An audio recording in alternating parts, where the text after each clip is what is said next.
The wind screamed through Blackthorn Ridge like something alive and hunting. It tore across the Montana frontier with teeth made of ice, rattling the thick glass windows of the fortress and howling down chimneys that never seemed warm enough, no matter how much wood the servants fed into the fires. Inside the massive stone structure that dominated the valley like a judge's gavel, Celine Whitaker stood at her bedroom window, watching snow bury the world 1 inch at a time. She pressed her palm against the glass. Cold bit through immediately, but she didn't pull away. The cold was honest. It didn't pretend to be something else. 8 years, 8 winters, 8 springs that came too slowly and summers that died too fast. 8 years of walking through halls wide enough for 6 men to stand shoulder to shoulder, yet somehow never wide enough for her and Riker to pass without one of them changing direction. 8 years of meals eaten in silence, of conversations that stayed frozen in her throat, of lying alone in a bed big enough for a family she'd never have. Behind her, the bedroom was exactly as it had been yesterday, and the day before that, and every day since she'd arrived at Blackthorn Ridge as a bride of 19, wearing her mother's pearls and believing duty would eventually grow into something warmer. The pearls were in a drawer now. She couldn't remember the last time she'd worn them. "Mrs. Holloway." The voice came from the doorway, quiet and careful.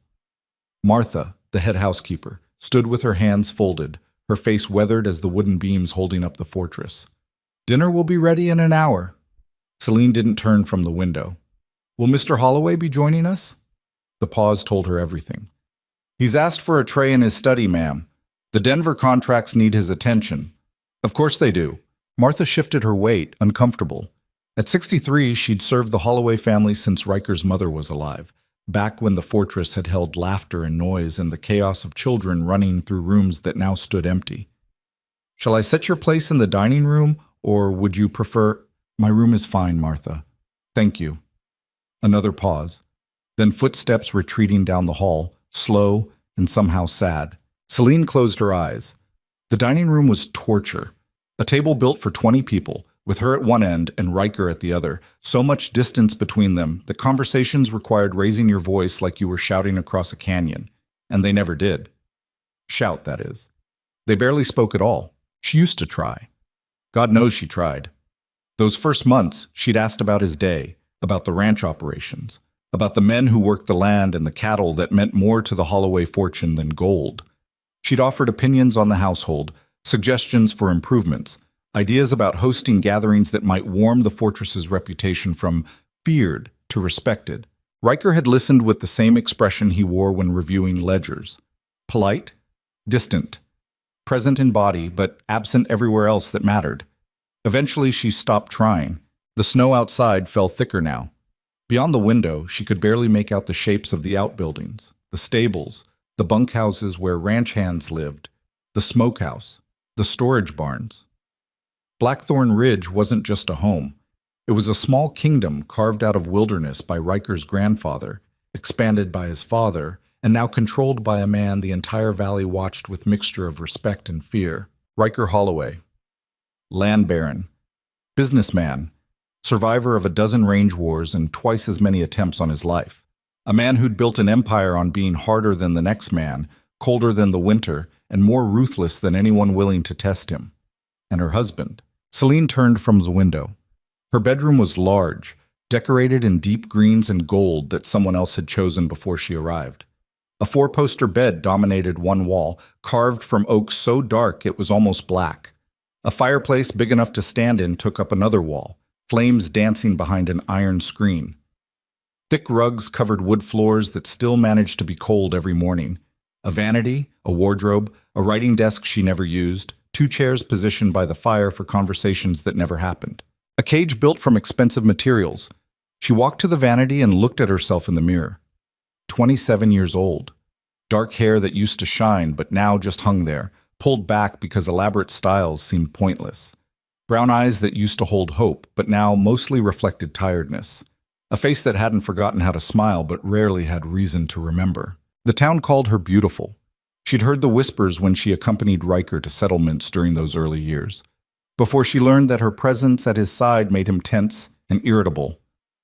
"Mrs. Holloway is a handsome woman," they'd say, voices low. Shame about the situation. The situation. That's what they called it. Not the marriage or the relationship, the situation. Like she was a problem requiring a solution, a business deal gone wrong, a contract neither party could break but both regretted signing. She sat at the vanity and opened the top drawer. Inside, buried under handkerchiefs and hairpins, was a letter. She didn't need to unfold it to remember every word. Her sister had written it 6 months ago. Celine, please come home. Father's health is failing and he asks for you constantly. Whatever pride keeps you in that frozen fortress, abandon it. Life is too short to waste years in a marriage that brings you nothing but sorrow. Come home. She'd written back a careful response. Father's health concerns me deeply. I will visit when circumstances allow. Please give him my love. She hadn't visited. Circumstances never allowed. Or rather, she'd stopped asking Riker for anything, including permission to travel 300 miles to see her dying father. What was the point? He'd agree with that same distant politeness, make all the arrangements, and she'd go knowing he felt relieved by her absence rather than saddened by it. So she stayed, because leaving meant admitting failure. And Celine Whitaker had been raised better than to quit, even when quitting was clearly the sane choice. A knock at the door interrupted her thoughts. Come in? Martha entered, but she wasn't alone. Behind her came two younger women carrying trays. They set up dinner on the small table by the fire. Roasted venison, potatoes, bread still warm from the oven, winter vegetables from the root cellar, and coffee strong enough to strip paint. Will there be anything else, ma'am? Martha asked. Celine looked at the food. Enough for 3 people. She'd eat a quarter of it, and they both knew it. No, thank you. This is lovely. After they left, she sat and picked at the meal. The venison was perfectly cooked, seasoned with herbs from the fortress's greenhouse. The bread was Martha's recipe, passed down from her grandmother. Everything was exactly right. She ate without tasting any of it. Through the walls, she heard sounds. Footsteps in the hallway. Doors opening and closing. The distant clatter of the kitchen staff cleaning up. Somewhere below, men's voices discussing ranch business. The fortress was alive with people and activity, yet she felt completely alone. This was her life. Had been her life. Would continue being her life until one of them died.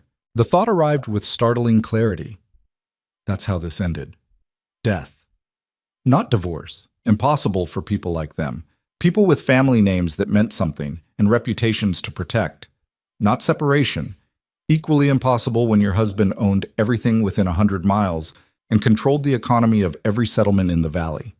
Death was the only exit from this particular cage. She set down her fork and stared into the fire. Maybe that's why she felt so cold all the time. She was already dying, just taking her time about it. Downstairs in a study lined with leather-bound books he never read and maps of territories he'd conquered, Riker Holloway signed his name on the Denver contract and tried not to think about the woman living in his house like a ghost. He'd heard Martha's footsteps pause at Celine's door, heard the quiet exchange, heard the defeat in Martha's voice when she descended the stairs and muttered to the cook, "Another meal alone for Mrs. Holloway. That poor girl." Poor girl. As if Celine was a victim instead of exactly what she'd agreed to be 8 years ago. Riker threw down the pen harder than necessary. Ink splattered across his desk blotter, ruining papers that represented 3 months of negotiation. He swore, grabbed a cloth, made the mess worse. His study was his sanctuary. Dark wood paneling, a desk built from a single piece of walnut, chairs designed for discomfort to keep meetings short. Whiskey in the cabinet, though he rarely drank it. A gun within reach, because old habits died hard and enemies even harder. Windows that faced west, toward the mountains, away from the valley, and the people who depended on him for their survival. He was 34 years old. He'd taken control of Blackthorn Ridge when he was 22, after his father died of pneumonia during a winter even worse than this one.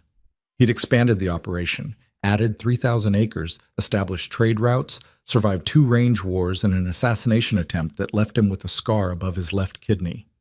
He employed 60 men full-time, more during summer. He controlled water rights that made or broke entire settlements. He'd built something that would last beyond his lifetime. And none of it meant a damn thing when he walked past Celine's bedroom and saw light under her door, and knew she was in there alone because he'd made sure of it. He stood and walked to the window. Snow fell steadily, blanketing the valley in white that would turn gray and ugly within days. Winter in Montana wasn't beautiful. It was brutal. Survival wasn't guaranteed. Every season, someone died, froze to death caught in a storm, starved when supplies ran short, went mad from isolation. His grandfather used to say the land sorted people into two groups, those strong enough to stay and those smart enough to leave. Riker had never considered leaving. This was Holloway land, his responsibility, his burden, his prison, same as it was Celine's. The marriage had been arranged, of course, a business decision dressed up in ceremony and false sentiment. The Whitaker family owned newspapers in 3 territories. They had political connections Riker needed and money that could fund expansion. His family had land, power, and a name that opened doors. It was logical, practical, beneficial to both parties. He'd met Celine twice before the wedding, once at a party in Denver where she'd worn blue silk and laughed at something her sister said. Once at dinner, where she'd asked intelligent questions about the ranch and listened to his answers with apparent interest. She was educated, well-mannered, attractive, everything appropriate for a wife. He'd thought that would be enough. The wedding was in June.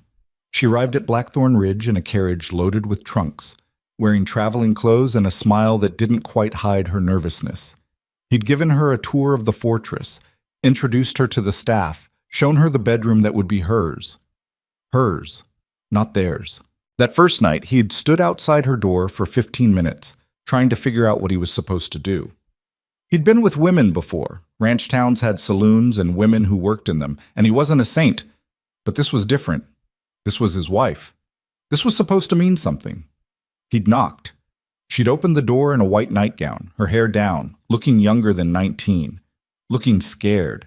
"I thought we should talk," he'd said, his voice rough even to his own ears, "about expectations." She'd invited him in. They'd sat awkwardly in the chairs by her fireplace. He tried to explain that he understood this wasn't a love match, that he didn't expect her to pretend otherwise, that they could maintain separate lives under the same roof and everyone would be fine. She'd listened with that same polite interest she'd shown at dinner. Then she'd asked quietly, "But shouldn't we at least try?" Try. The word had landed in his chest like a stone in a frozen lake. "Try what?" he'd asked. "To build something, to make this work." He'd looked at her, really looked, and seen something that terrified him more than any range war or business deal gone wrong. He'd seen hope, expectation, the belief that he could be something other than what he was. "Mrs. Holloway," he'd said, formal and cold, "I can offer you security, comfort, and respect. I cannot offer you more than that." Her face had changed, hope draining away like water from a cracked basin. "I see. It's better this way, cleaner." "Cleaner," she'd repeated like she was tasting the word and finding it bitter.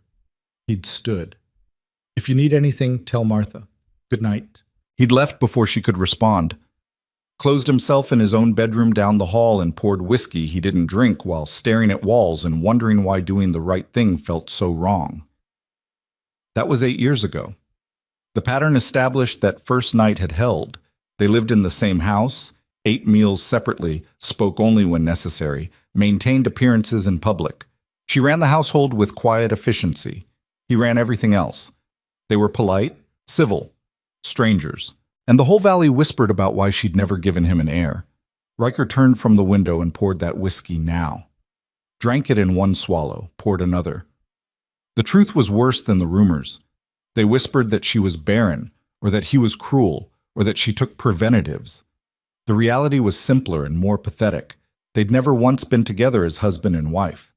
Not that first night, not ever. He told himself it was mercy.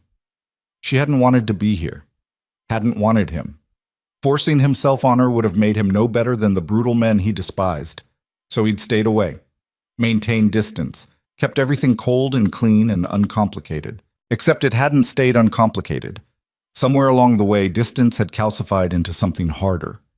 Silence had become its own language. And the woman living in his house had faded from real to ghostly, a presence he felt everywhere but never touched. He heard her sometimes. At night, when the fortress settled and everyone slept, he'd hear her walking, pacing her bedroom like a caged animal. He'd stand in his own room with his ear against the wall, listening to footsteps that never came toward his door, and hate himself for not crossing the hallway and knocking. But what would he say? "I'm sorry I've given you a life you didn't want"? I'm sorry I'm better at running empires than relationships. I'm sorry I'm exactly the cold bastard everyone says I am. A sharp knock interrupted his thoughts. Come. The door opened. James Garrett, his foreman and the closest thing he had to a friend, stepped inside. 50 years old, weathered as saddle leather, sharp-eyed and sharper-tongued. He'd worked for Riker's father and knew where all the bodies were buried, metaphorically and otherwise. Denver contracts finished? James asked, closing the door behind him. Signed and ready to ship. We'll send them with the supply wagon next week. Assuming the pass stays clear. James walked to the window, studied the snow. This keeps up. We'll be locked in until March. We've been locked in before. Not with him coming home. Riker's hand tightened on his glass. When? Telegram came this afternoon. 2 weeks, maybe 3, depending on weather. James turned from the window, his expression unreadable. Your brother's coming home, Riker, after 5 years. You ready for that? Cade. His younger brother by 3 years. The reckless one. The charming one. The one who'd challenged their father's rules one too many times and gotten himself exiled for it. The one who'd written exactly 4 letters in 5 years, each one shorter and less apologetic than the last. I don't have a choice about being ready, Riker said flatly. It's his home, too. Is it? James's voice was careful. Way I remember, you told him if he left, he shouldn't bother coming back. I was angry. You were right. He nearly destroyed everything with that stunt. Cost us 2 contracts and a partnership that took years to rebuild. Riker remembered. Cade had gotten drunk, started a fight with the son of their biggest cattle buyer, and nearly killed him. The fallout had been catastrophic. Riker had given Cade an ultimatum. Stay and accept consequences, or leave and stay gone. Cade had left. People change, Riker said, though he didn't believe it. James snorted. Not that much they don't. Cade was wild then, and he's probably wilder now. You bring him back into this fortress, into this valley, and things are going to shift. People will watch, rivals will probe for weakness, and your wife, leave her out of this. Can't do that. She lives here too. Cade's going to notice what everyone else notices. And what's that? James gave him a look that was equal parts pity and frustration. That you've locked yourself and that poor woman in a cage neither of you deserves. That this fortress is colder inside than out. That something's got to break eventually, and when it does, it's going to be loud. Riker set down his glass with controlled force. Is there anything else? Yeah, Martha asked me to mention that Mrs. Holloway ate alone again tonight. 4th time this week. Woman's wasting away to nothing, and everyone's pretending not to notice. I'm aware of the situation. Are you? Because from where I stand, you're working real hard to stay unaware. James moved toward the door, then paused. Your grandfather built this place with his bare hands. Your father defended it with blood. You've expanded it with brains and guts. But none of that means anything if you let it stay empty of everything that makes a house a home. You think on that. He left before Riker could respond. The study fell quiet again.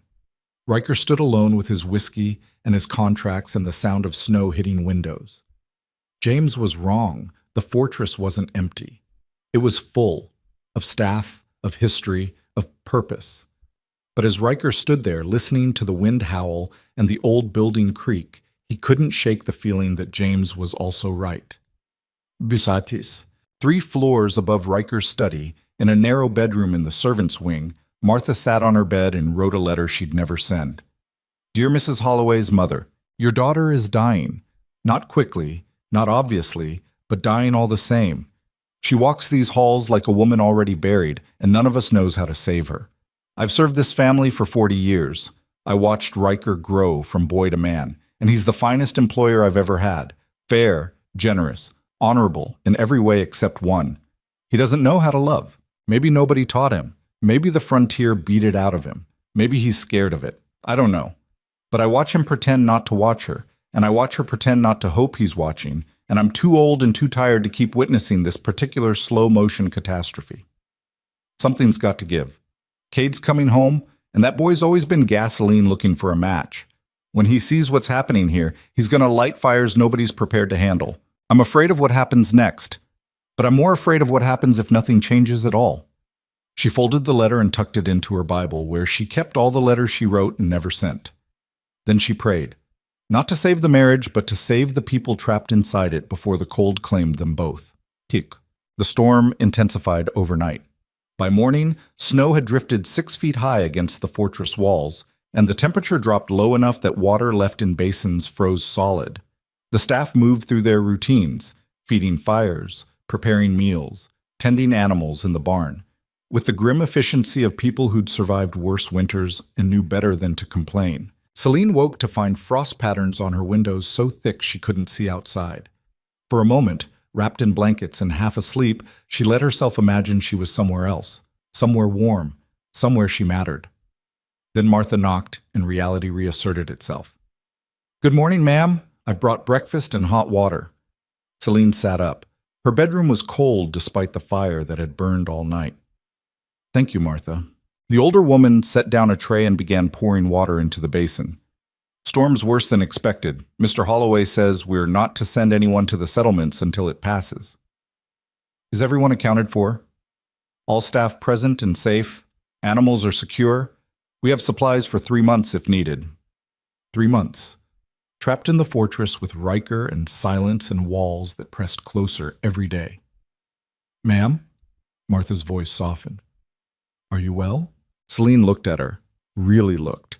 Martha's face showed concern, kindness, and something else. Worry. The kind of worry you show when you're watching someone fade. "I'm fine," Celine lied. "Just tired." "You're always tired lately." "It's winter. Everyone's tired in winter." Martha didn't argue, but her expression said she didn't believe it either. She finished setting up breakfast, then hesitated at the door. "There's news, ma'am. I thought you should hear it from me rather than through gossip." Celine's stomach tightened. "What news?" "Mr. Holloway's brother is coming home. Cade. He's been gone 5 years, and now he's returning. Cade Holloway." Celine searched her memory. She'd heard stories, reckless, charming, trouble. He'd left before she learned much about him. "When?" 2 or 3 weeks, depending on travel. Mr. Holloway received word yesterday." "I see. Thank you for telling me." After Martha left, Celine sat with her breakfast cooling and thought about what it meant to have another person in the fortress, another presence, another set of eyes watching the slow-motion failure of her marriage. She didn't know whether to dread it or welcome it. Outside, the storm screamed. Inside, the silence held. And somewhere between the two, Celine felt the first small crack in the ice that had frozen her in place for 8 years. She didn't know yet that cracks spread, that ice, once broken, couldn't be made whole again, that the return of Cade Holloway was about to turn Blackthorn Ridge from a frozen fortress into a battlefield where silence was no longer an option, and the truth, no matter how brutal, would finally be forced into the light. All she knew was that something was shifting. The air felt different, charged, like the moment before lightning strikes. And in the valley below, where settlements huddled against winter's assault, people who'd watched the Holloway fortress for years felt it too. Something was changing at Blackthorn Ridge. Something was breaking. They didn't know whether to pray for the people inside or run before the explosion. The telegram arrived on a Tuesday morning when the snow had finally stopped falling, but the cold had settled in so deep that breathing hurt. Celine was in the conservatory, a glass-enclosed room on the south side of the fortress that caught whatever weak sunlight winter allowed, when she heard the commotion downstairs. Voices rising, boots on hardwood, the kind of disruption that only happened when something significant was occurring. She set down her book, a novel she'd been staring at without reading for the past hour, and walked to the conservatory entrance. Below, in the main hall, she could see ranch hands clustered around someone, their voices carrying up through the cold air. "Didn't think you'd actually show." 5 years. Damn near thought you were dead." "Boss know you're here?" Then a voice she didn't recognize, warm and edged with laughter. "Where's the fun in sending advance warning? Someone get my bags. And tell me you've got hot food because I've been eating trail rations for 3 weeks and I'm about ready to gnaw on furniture." Cade. He was early. Celine watched from above as the group moved through the hall.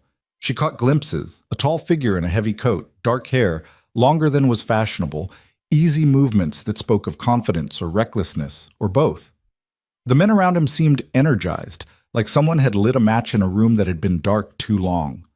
Then Martha appeared, her face showing surprise and something close to joy. Cade Holloway, is that really you? In the frozen flesh, Martha. You're still the prettiest woman in Montana, I see. And you're still full of nonsense. But Martha was smiling, actually smiling, in a way Celine hadn't seen in months. You look half-starved. Come, I'll get you fed while someone finds your brother. The group moved toward the kitchen, voices fading. Celine remained where she was, gripping the conservatory doorframe, trying to understand why her heart was beating faster. It was just another person in the fortress. That's all. Nothing to feel nervous about. But she was nervous. Or something like it. Some feeling she'd forgotten how to name after years of feeling nothing much at all. She returned to her chair and picked up the book again. The words still didn't make sense. Outside the glass walls, the valley stretched white and brutal and beautiful in its harshness. Inside, she could hear the fortress waking up in a way it hadn't in years. 20 minutes later, she heard Riker's footsteps. She'd learned to recognize them, measured, deliberate, the walk of a man who never hurried because hurrying suggested panic, and panic suggested weakness. The footsteps paused outside the conservatory, and for one strange moment she thought he might come in. He didn't. The footsteps continued downstairs. Celine closed her eyes and told herself it didn't hurt. After 8 years, it shouldn't hurt. But the small wounds never fully healed. They just accumulated until you were walking around bleeding from 1,000 tiny cuts nobody could see. That evening, dinner was different. For the first time in 8 years, Celine received a summons. Martha delivered it personally, looking uncertain. Mr. Holloway requests your presence at dinner tonight, ma'am. In the dining room. He says it's important. Celine looked up from the embroidery she'd been destroying. Her stitches were uneven, her thread tangled. She was terrible at embroidery but kept doing it because it was something to occupy her hands during the endless hours. Did he say why? His brother's arrived. I expect he wants you to meet him properly. So this was it. The performance.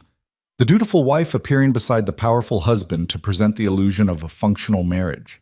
She'd done it before at formal gatherings in the settlements, standing beside Riker while he conducted business, smiling and nodding and pretending they hadn't spent the entire carriage ride in silence. Tell him I'll be there, Celine said quietly. After Martha left, she sat staring at her ruined embroidery. Then, in a sudden burst of frustration, she threw it into the fire and watched it burn. An hour later, she descended the stairs wearing a dark green dress that made her look paler than she was. She'd taken time with her hair, then undone it and pulled it back simply, refusing to perform more than absolutely necessary. Her reflection in the hallway mirror showed a woman who looked composed and empty. Good enough. The dining room doors were open, light and voices spilling out. She paused at the threshold, taking in the scene. The massive table that usually felt like a desert between her and Riker now held 3 place settings, clustered at one end, candles burned in silver holders. Someone had brought in pine branches, and the room smelled like winter forest instead of dust and disuse. Riker stood by the window, speaking with a man who had his back to the door. She recognized him by the description she'd pieced together from servant gossip. Tall, rangy build, dark hair that needed cutting, clothes more suited to a ranch hand than the brother of a land baron. Riker saw her first. His expression did something complicated that she'd learned not to try to interpret. Celine, not Mrs. Holloway, just her name, said in that careful tone he used when other people were present, and he needed to maintain the fiction that they were actually married in any meaningful sense. The other man turned. Cade Holloway looked nothing like his brother. Where Riker was built solid and moved with controlled precision, Cade was leaner and looser, like he'd never learned to hold himself rigid against the world. His face was handsome in a way that probably caused problems. Sharp cheekbones, strong jaw, eyes that were too knowing and currently studying her with undisguised interest. So you're the famous Mrs. Holloway, Cade said, and his voice matched his appearance. Easy, warm, dangerous in its friendliness. 5 years of letters that mentioned you exactly 3 times, and even then only in the context of wife as well. I was starting to think Riker had invented you. Celine felt her face heat. She wasn't used to being looked at. Not like this. Not like she was visible. Mr. Holloway, welcome home. Cade, please. We're family after all. He crossed the room with quick strides and took her hand, not shaking it, but holding it briefly with both of his own. His hands were warm. When was the last time someone had touched her? And my brother's manners have apparently frozen along with everything else. You look cold. Are you cold? This place is like a tomb. Cade, Riker's voice carried warning. What? It's true. I've been back 4 hours and I've already added 3 layers. Cade released Celine's hand and turned to his brother. When did you decide that suffering was a virtue? Because I remember when this place felt like a home instead of a prison. Things change when you're not here to set them on fire. The words were harsh, but something in Riker's tone made them almost affectionate. Almost. Celine watched the two brothers face each other and saw something she couldn't name. History. Resentment. The kind of bond that survives years of absence and comes back snarled but unbroken. Should we sit? She asked, her voice quieter than she intended. Before the food gets cold? Dinner was the strangest meal Celine had experienced since arriving at Blackthorn Ridge. Cade talked constantly, filling the silence that usually dominated the dining room with stories about his travels. He'd been everywhere, California, Texas, even down to Mexico. He'd worked ranches, hired his gun a few times, played poker in towns with names like Last Chance and Devil's Creek. Nearly got married in Santa Fe, he said, cutting into venison with the enthusiasm of someone who'd been hungry too long. Beautiful woman, daughter of a cattle baron, twice as mean as Riker. Lasted 3 weeks before she realized I was trouble and her father threatened to shoot me. Probably the smartest decision she ever made. You always did have a talent for finding trouble, Riker said. Talent implies effort. I don't have to look for it. It just appears. Like magic. Cade turned to Celine. What about you, Mrs. Holloway? Do you find trouble, or does it find you? The question was casual, but his eyes weren't. He was watching her carefully, like he could see past the composed exterior to whatever was breaking underneath.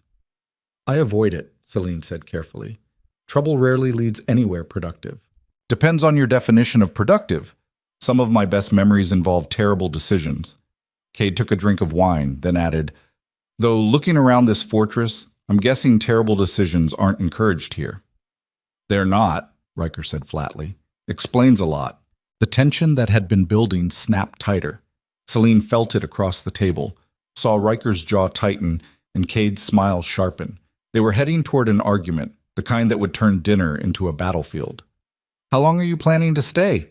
She asked quickly, redirecting before things escalated. Cade shifted his attention back to her. Honestly, I don't know. Came back because I was tired of running, and this is home, whether my brother wants me here or not. But I haven't figured out the long-term plan yet. There are positions available, Riker said carefully. If you're interested in working. Working for you, you mean? Working with me. There's a difference. Is there? Cade leaned back in his chair. Because from where I sit, everything in this valley works for you. You're the sun and the rest of us are just planets in orbit, hoping you don't decide to burn us out. Celine saw Riker's expression close down, watched him retreat behind the cold mask he wore when emotions threatened. She'd seen it 1,000 times, but this time it bothered her more than usual. Why couldn't he just fight back? Why couldn't he just feel something visible instead of locking everything away? That's not fair, she said, and both men looked at her in surprise. She'd barely spoken all dinner, and now she was defending Riker? Your brother works harder than anyone. Everything he does is for this ranch, this valley. If people depend on him, it's because he's proven he won't let them down. Silence fell. Cade studied her with renewed interest. Riker looked stunned, like she'd suddenly started speaking a language he didn't know. Well, Cade said finally, there's fire under that ice after all. Good. I was starting to worry my brother had married a statue. Celine felt her face burn. She set down her fork with shaking hands. Excuse me, I'm not feeling well. She stood and walked out before either of them could respond. Her footsteps echoed in the hallway as she climbed the stairs, faster and faster, until she reached her room and closed the door behind her with more force than necessary. Inside, the fire had burned low. She didn't bother building it back up. Instead, she stood at the window, pressing her forehead against the cold glass, trying to understand why she was shaking. She'd defended Riker. After 8 years of silence, after he'd given her nothing but distance and empty courtesy, she'd defended him. And the worst part was, she'd meant it. She did believe he worked hard, that he carried responsibilities that would break lesser men, that he wasn't the cruel tyrant some people claimed. But that didn't make their marriage less of a failure. It just made the failure more complicated. A soft knock interrupted her thoughts. Ma'am? It's Martha. May I come in? Celine opened the door. Martha entered with a tea tray and enough worried mothering to make Celine want to cry. Don't, Celine said, her voice rough. Don't be kind to me right now. Then I won't be kind. I'll be honest instead. Martha set down the tray and turned to face her. That man downstairs, Cade Holloway, he's going to stir things up. He's always been good at seeing what others want to ignore, and right now he's seeing what we've all seen for years. What's that? That you're dying inside this fortress, and Mr. Holloway's pretending not to notice even though it's killing him too. Celine shook her head. Riker doesn't care. He's made that very clear. Has he? Because from where I stand, he cares too much and doesn't know what to do about it. So he does nothing, which is worse than doing the wrong thing. Why are you telling me this? Martha's expression softened. Because someone needs to. And because Cade's return is going to force issues that have been buried too long. You can keep pretending nothing's wrong, or you can face the truth before it explodes in everyone's face. Your choice. After Martha left, Celine sat with her tea cooling and thought about choices. She'd made one 8 years ago when she agreed to marry Riker Holloway. She'd made another every day since when she accepted the loneliness and silence as the price of duty. Maybe it was time to make a different choice. She didn't know what that would look like yet, but something had shifted tonight. Some door that had been closed had cracked open, and she couldn't make herself close it again. Downstairs, Riker and Cade sat in uncomfortable silence after Celine's departure. The dining room felt larger and colder without her presence, which made no sense since she'd barely spoken. You want to tell me what that was about? Cade finally asked. What? Your wife defending you, then running out like the room was on fire. The whole thing felt... Cade searched for words. Wrong. Like watching actors perform a script nobody remembers writing. Riker stood and walked to the sideboard, poured whiskey he didn't want. You've been gone 5 years. Things change. Do they? Because from what I can see, nothing's changed except everyone's gotten sadder. Cade joined him at the sideboard, took the bottle, poured his own glass. I remember when this place had life in it. When Father was alive and Mother was running household, and you weren't locked up tighter than a bank vault. What happened? I grew up. That's not growing up. That's giving up. Riker turned on him, anger flaring hot and quick. You don't get to walk in here after 5 years and judge how I've lived my life. Someone needs to. You married a beautiful woman and you're treating her like furniture. You built an empire, but you're living in it alone. You've got everything anyone could want, and you look more miserable than when we were kids and Father was drinking himself mean. Cade set down his glass with a sharp crack. I came back because this is home. But if home means watching you both slowly freeze to death, maybe I should have stayed gone. Then leave. Nobody's keeping you here. Except I am staying, because someone needs to care enough to tell you the truth, even if you don't want to hear it. Riker felt something break inside him, some dam he'd built carefully over years. You want the truth? Fine. I don't know how to fix this. I don't know how to be what she needs. I don't know how to be anything other than what I am, and what I am is apparently not enough. So I do my job, I keep everyone safe and fed and employed, and I accept that I failed at the one thing that was supposed to be simple. Happy now? The confession left him breathless. He'd never said it out loud before, never admitted to anyone, including himself, that he'd failed, that he was failing, that he'd taken a young woman's life and turned it into a prison sentence. Cade looked at him for a long moment. Then he did something unexpected. He laughed. What the hell is funny? Riker demanded. You're standing here acting like you've committed some unforgivable crime when the solution is so simple a child could see it. There is no solution. Yes, there is. You talk to her. You tell her what you just told me. You stop hiding behind this fortress and these rules and this idea that you're supposed to be something superhuman. Cade gripped his shoulder, the first real touch between them since he'd arrived. You're my brother and I love you, but you're also an idiot. That woman upstairs isn't asking for perfection. She's asking to be seen, and you're so busy protecting her from yourself that you can't see she's disappearing. Riker pulled away. You don't understand. Maybe not. But I understand one thing. Whatever you're doing now isn't working, so either change it or accept that you're going to lose her. Not to death or distance, but to the slow erosion of hope. And once hope's gone, brother, there's nothing left. Cade walked out, leaving Riker alone in the dining room with empty plates and words that landed like punches. He stood there for a long time, staring at nothing, feeling everything. Fear. Regret. The terrible understanding that his brother was right. That he'd been so focused on not hurting Celine that he'd hurt her worse than any intentional cruelty could have managed. Eventually he climbed the stairs to his bedroom, paused outside Celine's door, raised his hand to knock, lowered it again. Not tonight. He wasn't ready, didn't know what to say, would probably make things worse. All the same excuses he'd used for 8 years. He went to his own room and lay awake until dawn, listening to Celine pace on the other side of the wall and hating himself for not crossing the distance between them. The next morning brought new snow and new tensions. Word spread through the fortress that Cade Holloway was back, and the staff responded with the kind of energy that comes from novelty-breaking monotony. Suddenly there was laughter in the kitchen, stories being traded in hallways, a lightness that had been missing. Celine felt it as she moved through her morning routine. The fortress itself seemed different, like Cade's presence had changed the air pressure or broken some spell. She found him in the conservatory after breakfast, standing among her plants and looking completely out of place in his trail-worn clothes among the careful greenery. "Mrs. Holloway," he said, turning when he heard her footsteps. "I was hoping I'd find you.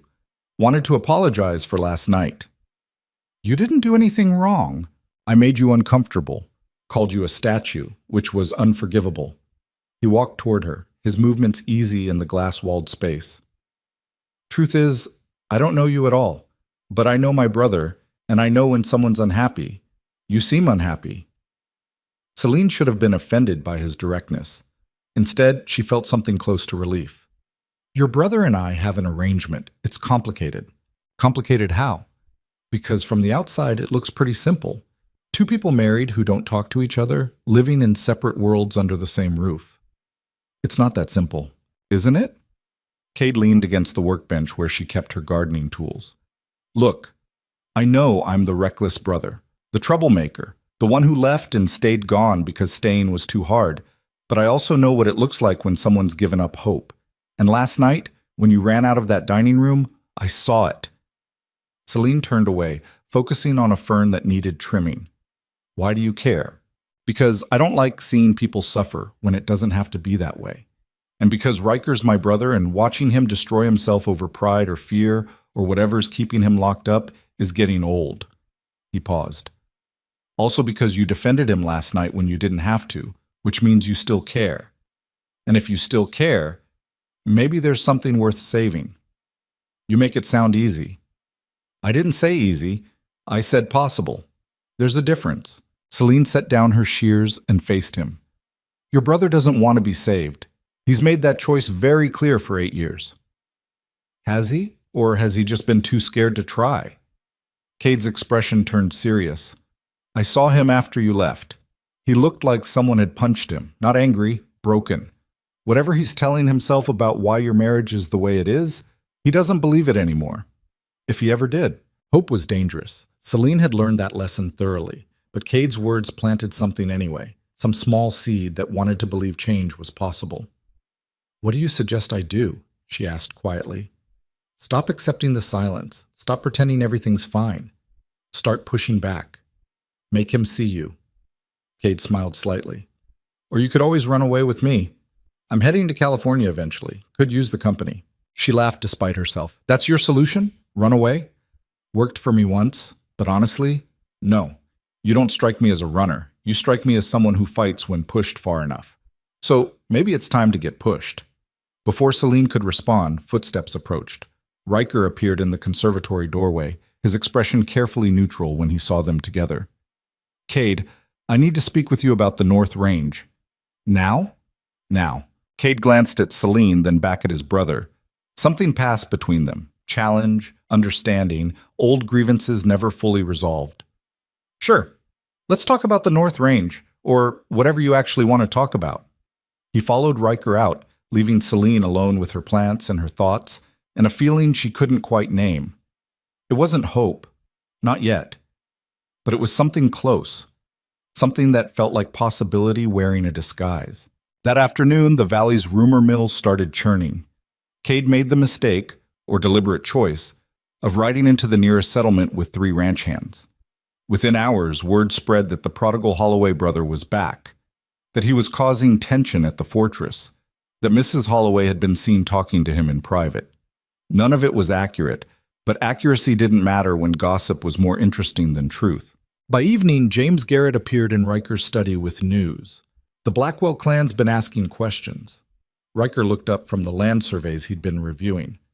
What kind of questions? About Cade, about stability at Blackthorn Ridge, about whether your marriage is as solid as you claim. James sat without invitation, his weathered face showing concern.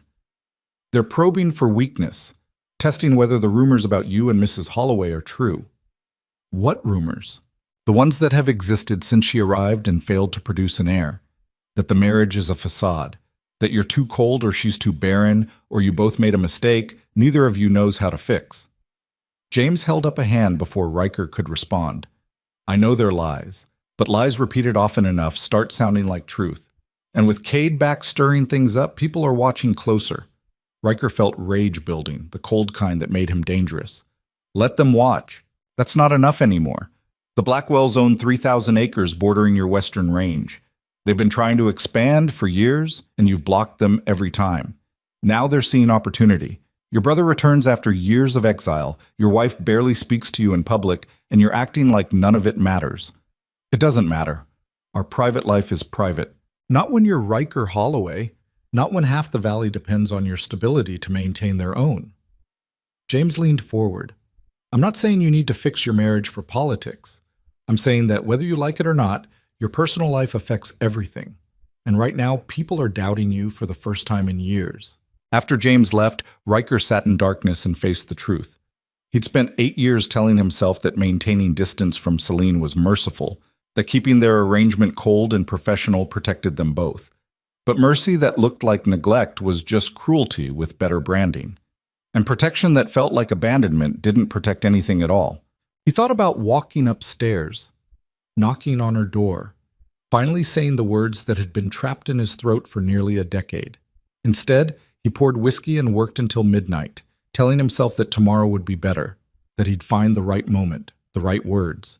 He'd been telling himself the same lie for 8 years. That night, Celine couldn't sleep. She lay in darkness, listening to the fortress settle, thinking about Cade's words and the way Riker had looked when he found them together in the conservatory. Like he'd wanted to say something but couldn't figure out how.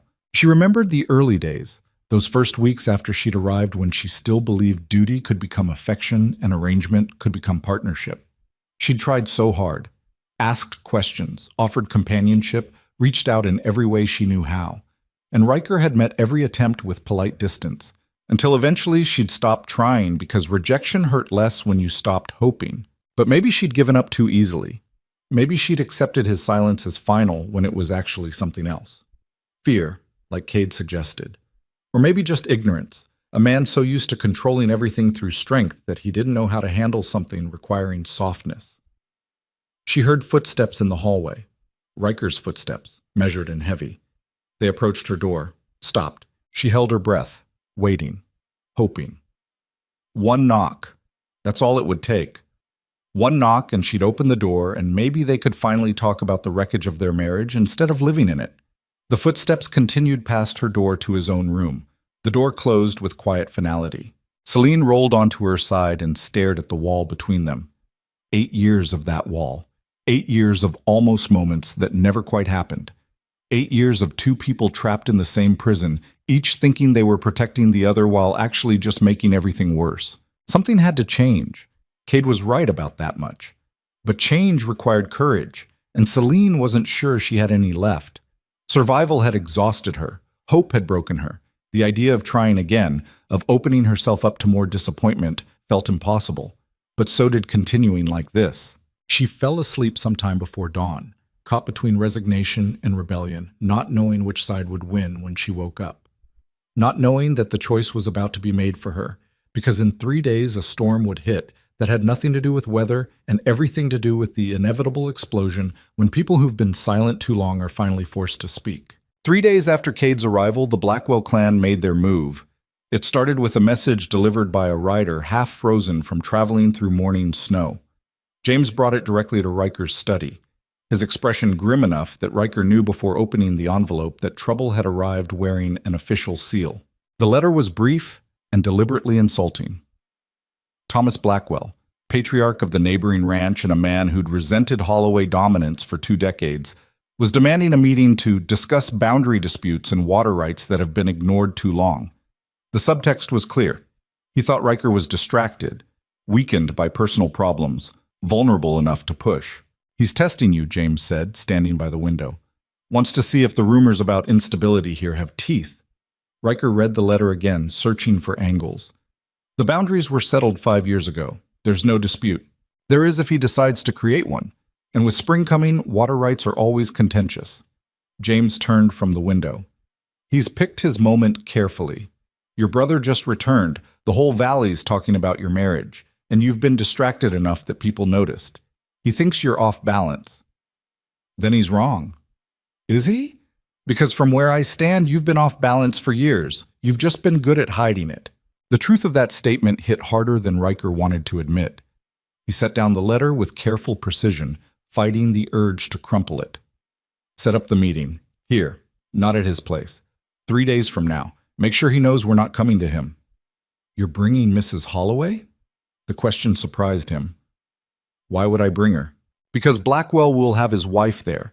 They always present as a united front, and it's one of his strengths. Man's a viper, but his marriage is solid and everyone knows it." James paused. "Showing up without your wife sends a message about the state of yours." Riker wanted to argue, wanted to say that Celine's presence or absence was irrelevant to business. But James was right. Perception mattered. And right now the perception was that Riker Holloway's personal life was falling apart, which made him weak, which made him a target. "I'll discuss it with her," he said finally. "Will you? Because discussing things with your wife doesn't seem to be something you do much of." James's voice carried no judgment, just observation. "Maybe start there. Talk to the woman you married. See if she wants to help, or if she'd rather watch you handle everything alone like you have been." After James left, Riker sat at his desk and stared at nothing. Talk to Celine. Simple advice that felt impossible. They'd mastered the art of not talking, perfected silence into a routine so established that breaking it required more courage than facing down armed rivals. But James was right. This wasn't just about business anymore. This was about their lives, their futures. The question of whether they could continue existing in the same space without eventually destroying each other through sheer accumulated neglect. He stood, walked to the door, then stopped. What would he even say? How did you start a conversation with someone you'd been avoiding for 8 years? Where did you begin unpacking that much failure? Footsteps in the hallway interrupted his thoughts. Kate appeared, looking windblown and energized from riding. "Just came from the northern settlement. People are talking." "People are always talking. Not like this. The Blackwells have been spreading rumors, saying you're losing control, that your brother came back because the family's falling apart, that Mrs. Holloway's miserable and everyone knows it." Cade dropped into a chair without invitation. "They're building a narrative, brother, and if you don't counter it, it's going to stick." Riker felt rage building again, the cold, methodical kind that made him dangerous. "Let them talk. I've dealt with worse." "Have you?" "Because usually when people attack, it's your business or your land. This time they're attacking your marriage, your wife. That's different." "Celine has nothing to do with any of this." "Doesn't she?" Cade leaned forward. "She's been part of this from the beginning. You married her for political reasons, kept her at arm's length for personal ones, and now everyone's watching to see if the arrangement's about to collapse. That makes her relevant, whether you like it or not. I don't need you to tell me how to handle my marriage." "Clearly you do, since you've been mishandling it for years." Cade's voice sharpened. "I love you, but I'm not going to watch you destroy yourself through stubbornness. You want to fight the Blackwells? Fine.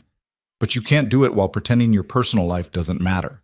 Everything's connected, and right now the weakest part of your armor is the wife you won't talk to and the marriage you won't fix." Riker wanted to throw him out, wanted to retreat into the cold control that had served him so well for so long. But something stopped him. Maybe exhaustion. Maybe the slow realization that everyone around him could see what he'd been denying. Maybe just the weight of 8 years of mistakes piling up until he couldn't carry them anymore. "What do you suggest I do?" he asked quietly. Talk to her. Actually talk. Not about household management or social obligations, but about what went wrong and whether either of you wants to fix it. Cade stood. And do it before the Blackwell meeting, because if you show up without her or with the same cold distance everyone's used to seeing, you're handing them exactly what they want. That evening, Riker stood outside Celine's door for the third time in as many days. This time he forced himself to knock before he could retreat. Silence. Then footsteps. The door opened and Celine stood there in a simple dress, her hair down, looking surprised and wary and tired. Riker. His name and her voice sounded strange.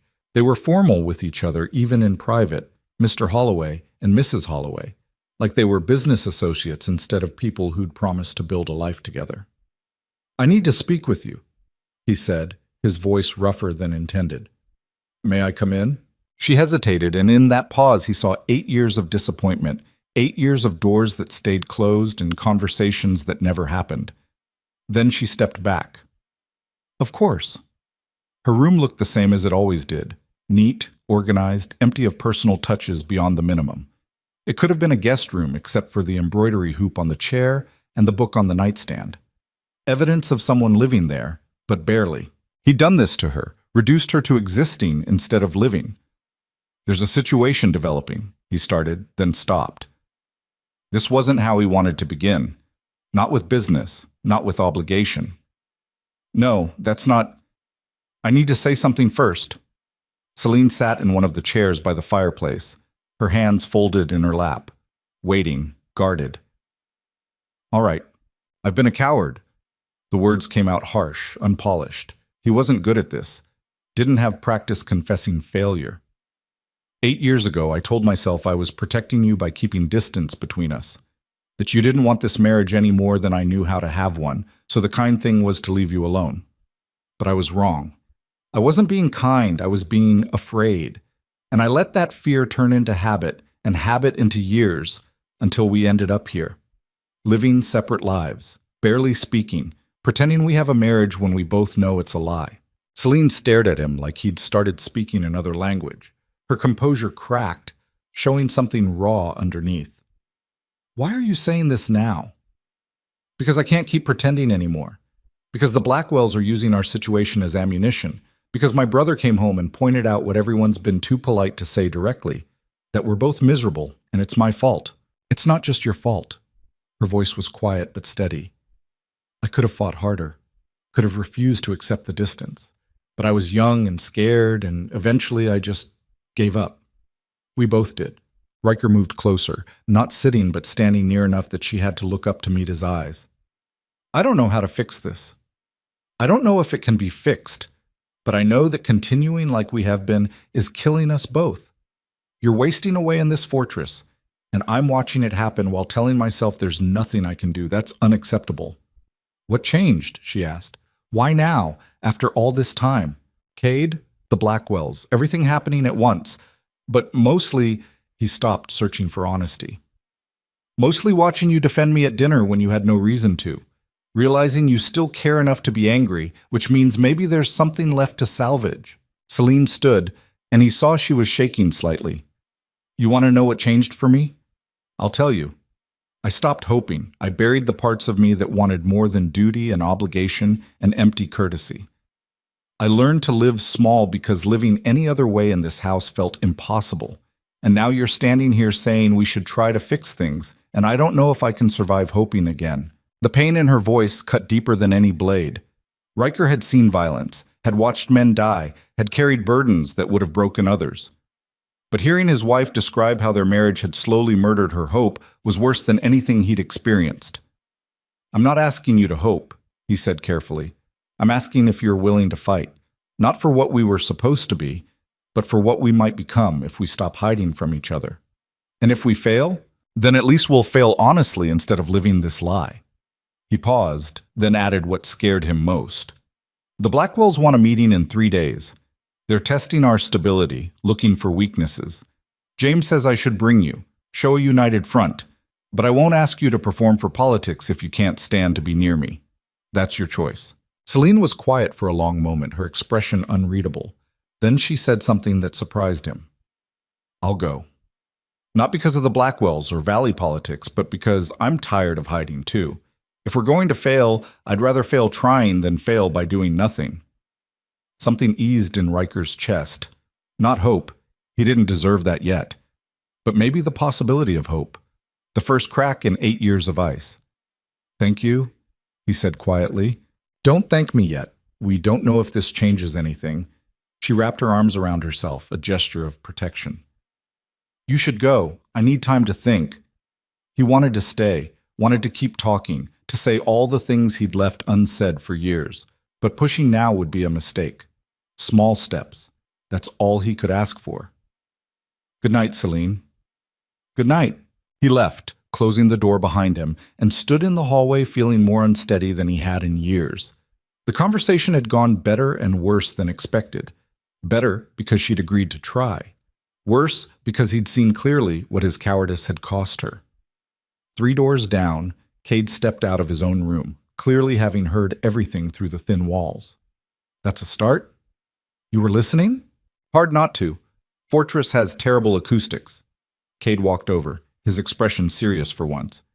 You know that was the easy part, right? Admitting you were wrong. The hard part's actually changing. I know. Do you? Because I've watched you control everything through sheer willpower and determination. But you can't control this. You can't force a relationship to work. It requires something you're not good at.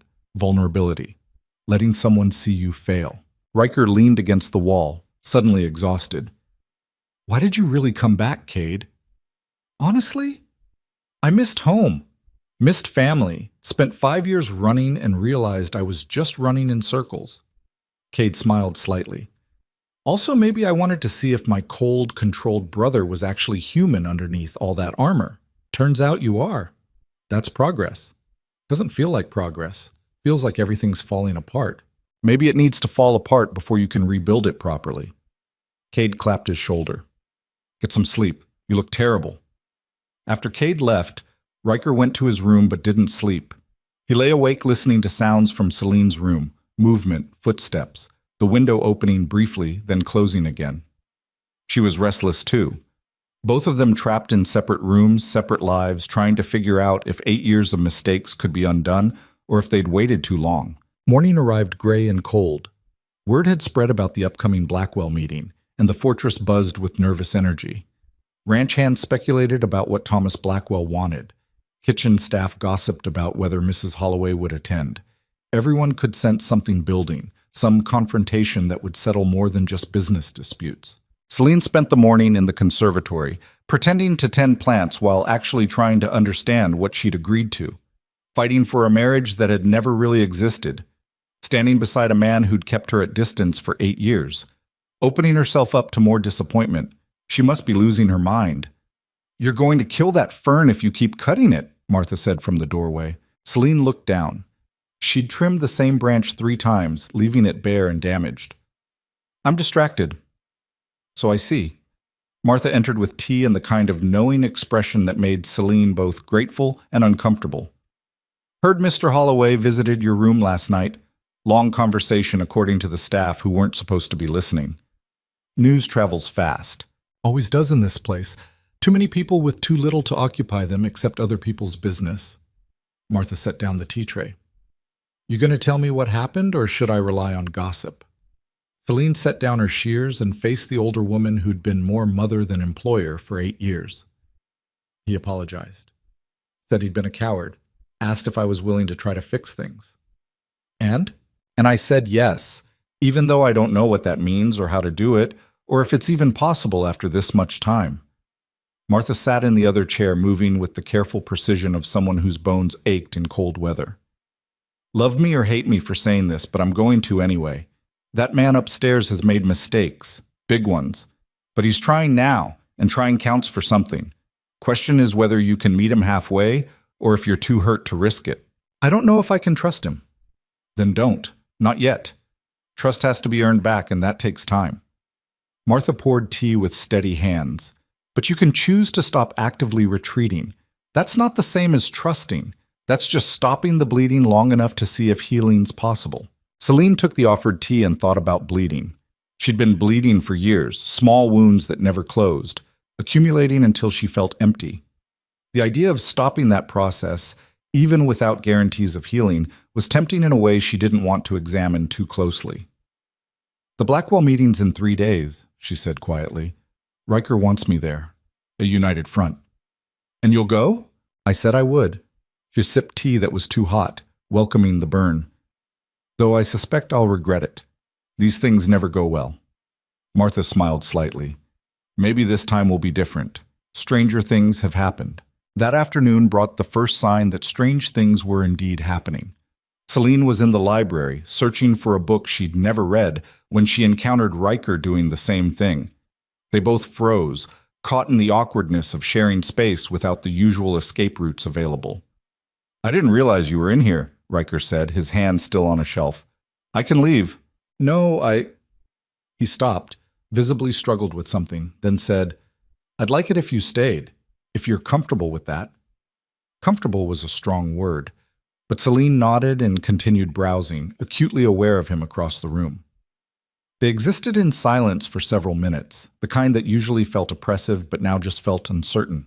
I spoke with James about the Blackwell situation," Riker said eventually, not looking at her. "They're claiming water rights issues, but it's a pretext. What they really want is to test whether I'm vulnerable enough to push, whether family problems have made me weak." "Have they?" He turned to face her then, and she was struck by how tired he looked. "Yes. I've been distracted, made mistakes in judgment, let things slip that I normally wouldn't, but not because my family's falling apart, because I'm finally facing that it already did, and I don't know how to fix it." Celine set down the book she'd been holding. "What do you need from me at this meeting?" "Honestly, I don't know. Support, I suppose. The appearance that we're solid, even though we both know we're not. Another performance?" "No." His voice was firm. "I'm done with performances. I need—" He struggled with the words. "I need my wife beside me. Not playing a role, but actually there. If you can do that without it costing you too much." The vulnerability in his admission caught her off guard. This was so different from the man who'd spent 8 years locked behind cold courtesy. Different enough that she took a risk. "I'll be there," she said. "Actually there, like you said, not performing." "Why?" "Because you're trying.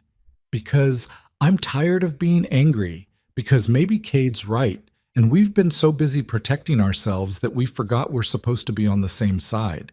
She paused. "And because the Blackwells sound insufferable, and I'd rather face them as a team than let them think they've won." Riker's expression shifted into something she hadn't seen before. Relief, maybe, or gratitude. "Thank you. Thank me if we survive it." That night, Celine woke from a nightmare she couldn't remember, but that left her shaking and gasping. The darkness felt alive, pressing in, suffocating. She'd had dreams like this before. Not often, but enough to recognize the pattern. Old fears wearing new masks, loneliness manifesting as monsters. Usually she rode them out alone. Lit candles, paced her room, waited for dawn and the relative safety of daylight. But tonight something broke. Some dam she'd built carefully to contain 8 years of accumulated pain and fear and loneliness. She heard herself cry out before she could stop it. "Riker." Just his name, said in a voice she didn't recognize as her own. Desperate, raw, stripped of every defense she'd built. Footsteps. Running. Her door flew open and Riker stood there in shirt sleeves, hair disordered, looking panicked in a way she'd never seen. "What's wrong? Are you hurt?" Celine sat up, pulling blankets around herself, mortified. "I'm sorry. I didn't mean to. It was just a nightmare. Go back to sleep." But Riker didn't leave. He stepped inside, closing the door behind him, his eyes adjusting to the darkness. "You were crying." "I'm fine now." "You're not." He moved closer, stopping beside the bed, looking uncertain. "You're shaking." She was. Trembling so hard her teeth would have chattered if she let them. Tears on her face she hadn't felt falling. The nightmare was fading, but the emotions it triggered remained. Abandonment, loneliness, the terror of dying slowly while everyone pretended not to notice. "Please go," she whispered. "I don't want you to see me like this." "Like what? Human?" Riker sat on the edge of her bed, actually sat there, crossing a boundary that had held for 8 years. I've seen men fall apart after battle. I've held my father when he died. This doesn't scare me. It should. I'm a mess. So am I. We're both messes, Celine. We've just been hiding it from each other. His voice dropped lower. Tell me about the nightmare. It doesn't matter. It does, please. The please broke her. Celine closed her eyes and let the truth out. I was alone, walking through the fortress, but it was empty. Everyone was gone. I kept calling for help, but nobody answered, and I realized I'd been left behind, that I'd disappeared and nobody had noticed or cared enough to look for me. Her voice cracked. It's stupid. Just a dream. It's not stupid. It's how you feel, how I've made you feel. Don't. She opened her eyes, looked at him through tears. Don't take all the blame. I could have fought harder, could have demanded more, but I gave up too easily because it hurt less than hoping. They sat in darkness and silence, the distance between them smaller than it had been in years, but still vast. Celine could feel the heat from his body, smell cedar and smoke, and something distinctly him. She'd forgotten what it was like to have another person close, to not be entirely alone. I don't know how to do this, Riker said quietly. I don't know how to be what you need. All I know is work and control, and keeping everyone safe through force of will. But that doesn't work here. I can't command you to be happy or order this marriage to function. I don't need you to be perfect. I just need you to be honest. Celine wiped her face with the back of her hand. We can't build anything on lies and performance. If we're going to try, it has to be real, even when real is ugly and hard. I can do honest. He met her eyes. I'm terrified of failing you worse than I already have. I'm angry at myself for wasting 8 years. I'm jealous every time Cade makes you laugh because I forgot how to do that. And I lie awake at night listening to you pace and hating that I don't have the courage to walk across the hallway and knock. The confession hung between them, raw and unpolished. Celine felt something shift in her chest, some small crack in the ice that had formed around her heart. I pace because I'm lonely, she admitted.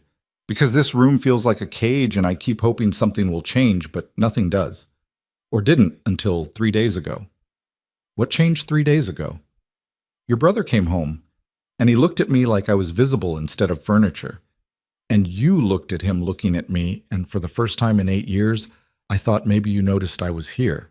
Riker flinched. I've always noticed. I've been watching you fade for years and telling myself there was nothing I could do because you deserved better than what I could give. But I was wrong. You deserved honesty, effort, a husband who tried instead of one who gave up before starting. So what do we do now? I don't know. He stood, and she thought he was leaving. Instead, he walked to the window, looking out at the darkness. But I know I don't want to leave, not tonight. I'm tired of separate rooms and separate lives and pretending we're strangers. Celine's heart hammered. What are you saying? I'm saying... He turned to face her.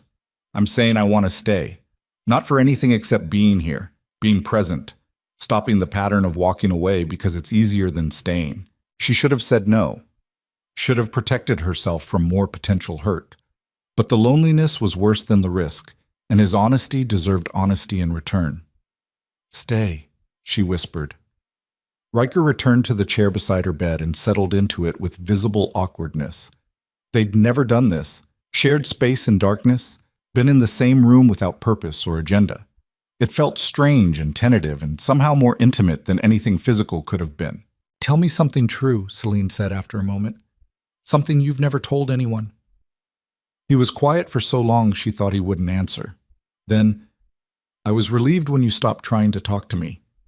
Those first months when you asked questions and tried to connect, it terrified me. I didn't know how to respond without failing. So when you retreated into silence, I told myself it was mercy. But really, I was just a coward hiding behind your pain. The admission hurt because it was honest. Celine had suspected as much, but hearing him say it made it real. I convinced myself you were cruel, she said, that you kept distance because you enjoyed having power over me.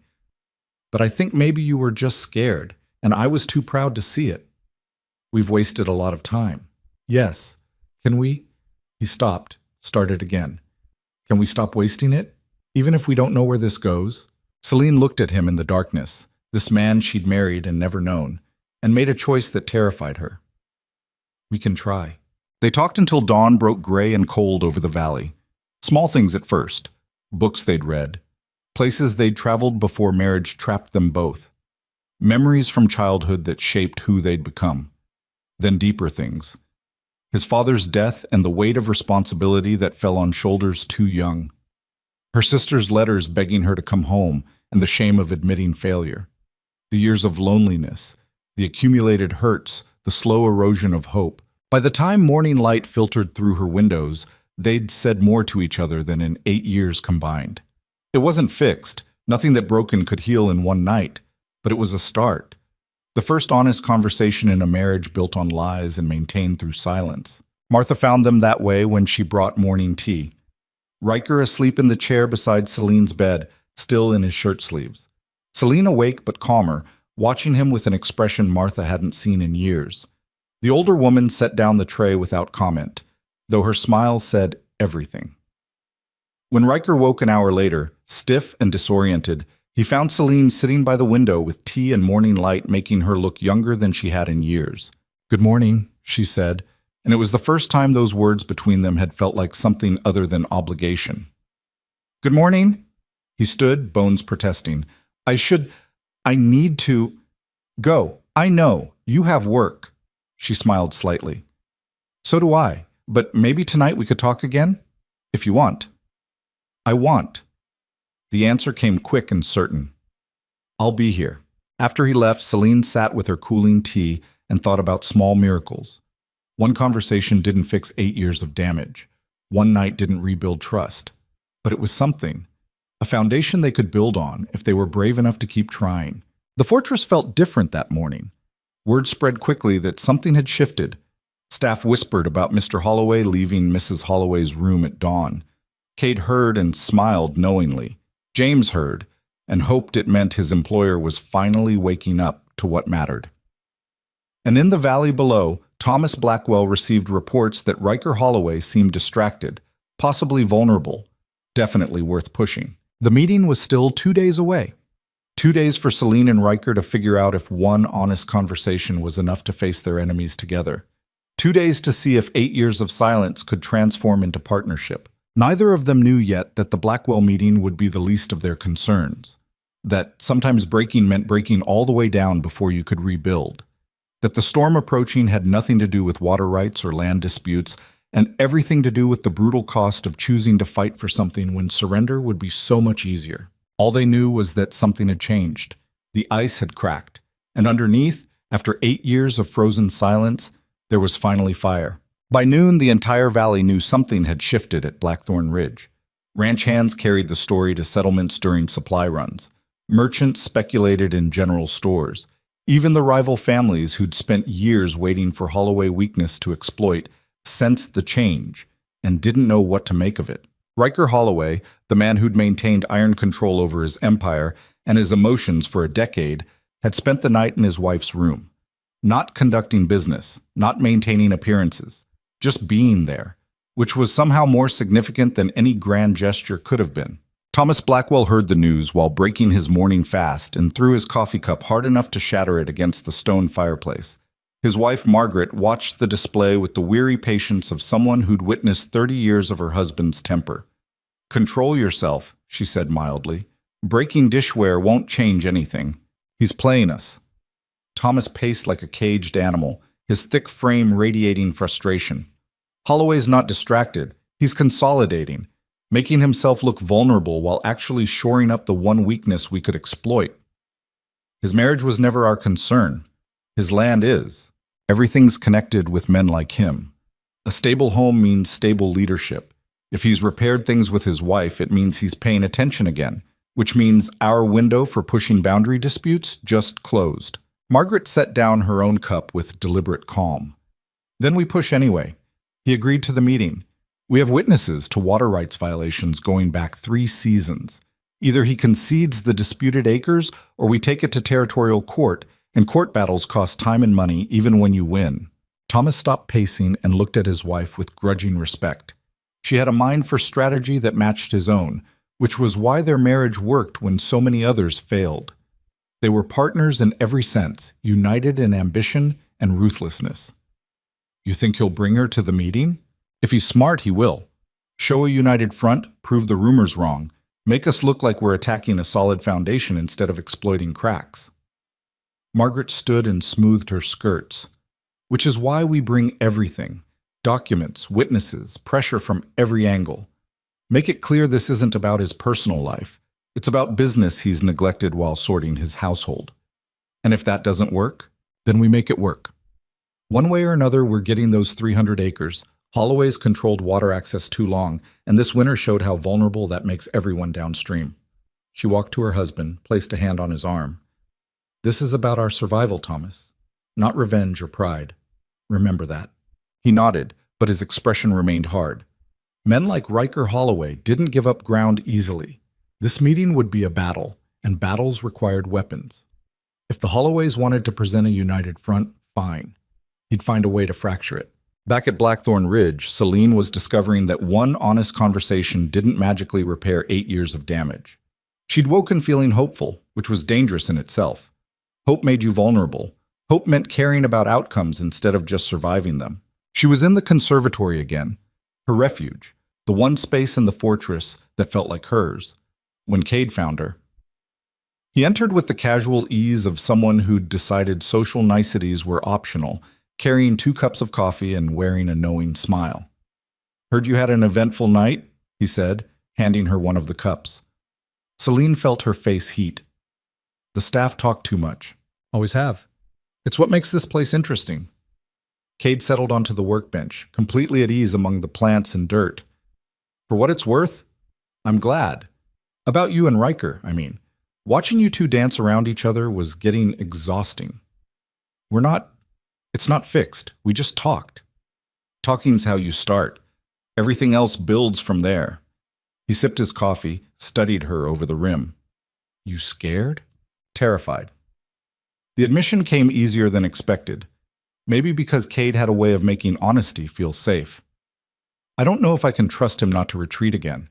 And the Blackwell meeting's in 2 days, which means we're going to be tested before we've figured out what we're even doing." "Maybe that's good. No time to overthink, just react. See if you actually work together when pressure's applied." That's a terrible way to test a marriage. Marriage is terrible sometimes. Might as well find out now if you can handle terrible together or if you're better off apart. Cade set down his cup. "Can I ask you something personal?" "You're going to anyway." "Fair point. Do you still love him, or did 8 years kill that completely?" Celine looked at her plants, these living things she'd nurtured while her own life withered. "I don't know if I ever loved him. We barely knew each other when we married, but I think—" She stopped, searched for honesty. "I think I could, if he lets me. If we can build something real instead of just coexisting." "That's a start." Cade stood, stretched. "The Blackwells are going to come at you both hard. They smell blood in the water, and they've been waiting years for an opportunity. Just remember, whatever they throw at you, it's strategy. Don't let them make it personal." "Everything feels personal right now." "Then don't go into that meeting vulnerable. Go in angry. Anger's useful if you point it the right direction." After he left, Celine sat with cooling coffee and thought about anger. She'd buried hers for so long, channeled it into resignation and quiet suffering. But maybe Cade was right. Maybe anger was exactly what she needed. Not at Riker, or not just at Riker, but at everyone who'd watched her fade and said nothing. At a society that valued appearances over truth. At herself for accepting less than she deserved. That evening, Riker kept his promise and returned to her room. This time he knocked instead of running in panicked, and when she opened the door, they both felt the awkwardness of new intimacy without roadmaps. "I brought these," Riker said, holding up a stack of papers. "Contracts and documents related to the Blackwell situation. I thought, if you're going to be there, you should understand what we're facing." Celine stepped aside to let him in, surprised. "You want to brief me? On business? You're my wife. You should know what's happening." He set the papers on her table, looking uncomfortable. "I've kept you separate from ranch operations for years. That was a mistake. You're smart and you deserve to be informed about things that affect your life." They sat together and went through the documents. Riker explained the water rights situation, the boundary disputes, the political complications of territorial law versus traditional use. Celine listened and asked questions that revealed she'd been paying more attention to Valley politics than he'd realized. The Blackwells are claiming you've diverted water that historically flowed to their property, she said, reading one document. But this survey shows the creek's natural course has shifted over 15 years. They're arguing against geography. Exactly. But if they can establish any pattern of our interference, even maintenance work to prevent flooding, they'll use it to claim intentional diversion. Have you interfered? We've maintained this creek bed, cleared debris, standard upkeep that benefits everyone, but they'll paint it as manipulation. Celine set down the document and looked at him. They're not wrong that you control access. Half the valley depends on water that flows through your land first. That's significant power. Power I've never abused. I know that, but they don't care about truth. They care about leverage. She paused. What if you offered something? Not the land they want, but assurances. Written agreements about water access, maybe creating a formal compact between ranches. Give them security without giving ground. Riker stared at her. That might work. Remove the fear without conceding the dispute. You sound surprised that I had a useful idea. I'm surprised I didn't think of it myself. He reached across the table, stopped just short of touching her hand. I've been an idiot, keeping you locked away from everything that matters when you could have been helping, being a partner instead of just a wife in name only. You didn't trust me. I didn't trust myself, didn't trust that I deserved help or partnership or anything beyond isolation. His voice dropped. I'm trying to change that, but I don't know how to do it perfectly. I don't need perfect. I just need you to keep trying. They worked through the rest of the documents together, Celine offering perspectives Riker hadn't considered, and Riker explaining complications she hadn't known existed.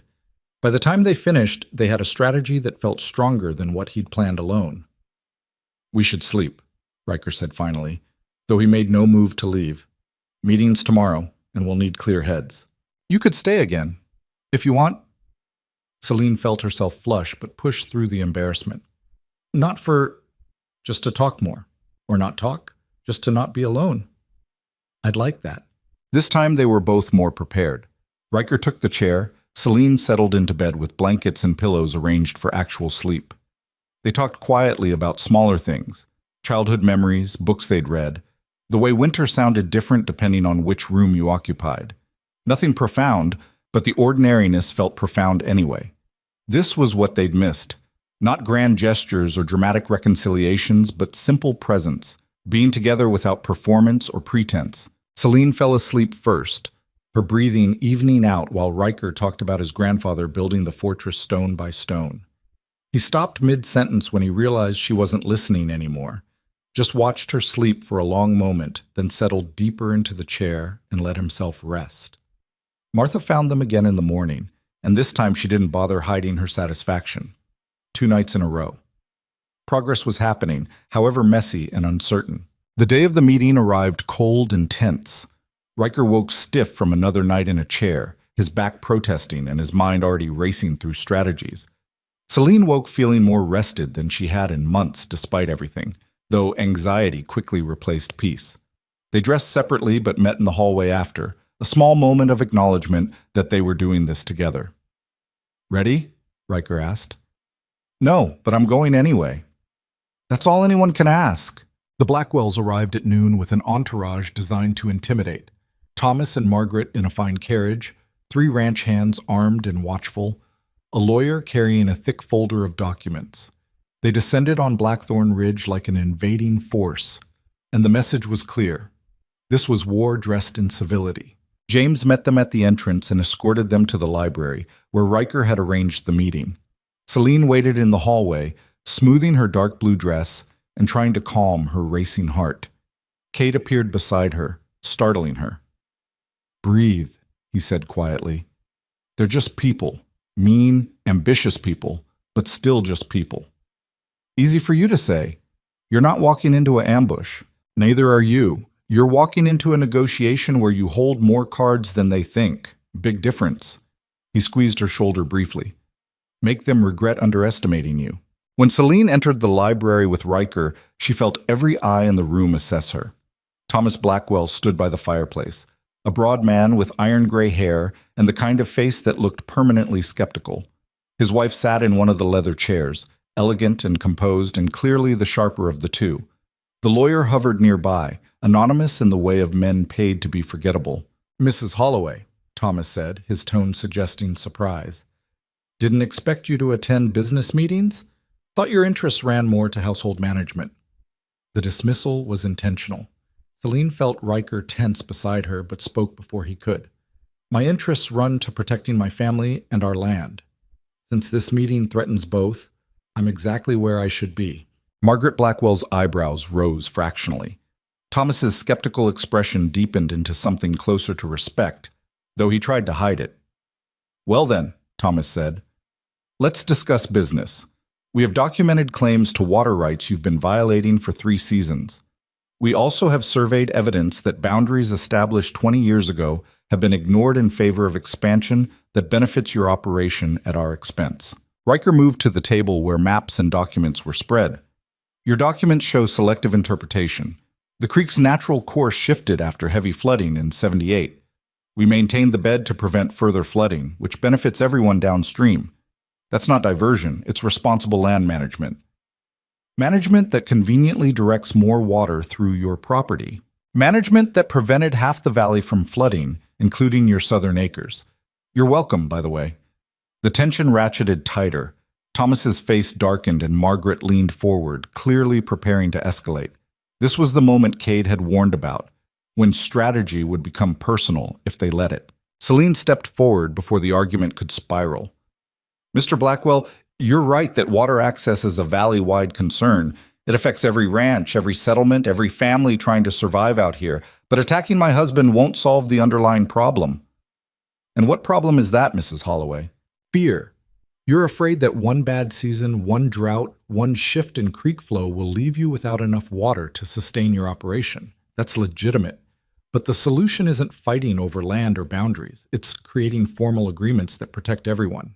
She moved to the table, laid out the proposal she and Riker had developed the night before. A water compact. Written guarantees of minimum flow to downstream properties. Shared maintenance responsibilities. An elected committee to handle disputes. Everything structured to provide security without Riker surrendering control of land that was rightfully his. Margaret Blackwell read through it carefully while Thomas paced and muttered. The lawyer studied every line, looking for traps. Riker stood beside Celine, presenting a united front exactly as planned, but she could feel his surprise. She'd taken control of the meeting in a way he hadn't expected. "This is more comprehensive than I anticipated," Margaret said finally, "but it still leaves primary water rights in Holloway hands. We'd be dependent on his goodwill." "You're dependent now," Celine countered. "The difference is this makes the arrangement formal, legal, and enforceable. If my husband violates the compact, you have recourse through territorial law. Right now, you have only accusations and hope." Pretty words, but what stops him from changing terms when convenient? The same thing that stops you from making false claims. Reputation and the cost of broken agreements. Celine met Margaret's eyes directly. "We all survive out here by honoring our word. This compact formalizes what should have been established years ago. It's not perfect, but it's better than fighting over boundaries while everyone wastes resources on lawyers and surveys." Thomas stopped pacing. "You're asking us to trust a Holloway, after years of them controlling access and making the rest of us beg for water during dry seasons. I'm asking you to trust a legal agreement backed by every ranch in the valley. My husband is willing to extend this same compact to every property owner. Make it a valley-wide standard instead of individual negotiations. That benefits everyone." The room fell quiet. Riker looked at her with something between shock and admiration. They hadn't discussed extending the compact beyond the Blackwells, but strategically it was brilliant. Remove the appearance of favoritism, create a system instead of a personal agreement, turn conflict into cooperation. Margaret and Thomas exchanged a long look, the kind of wordless communication that came from decades of partnership. Finally, Margaret spoke. "We'll need time to review this properly, and we'd want modifications, stronger enforcement language, clearer dispute resolution, but the framework is sound." "Take a week," Riker said, finding his voice.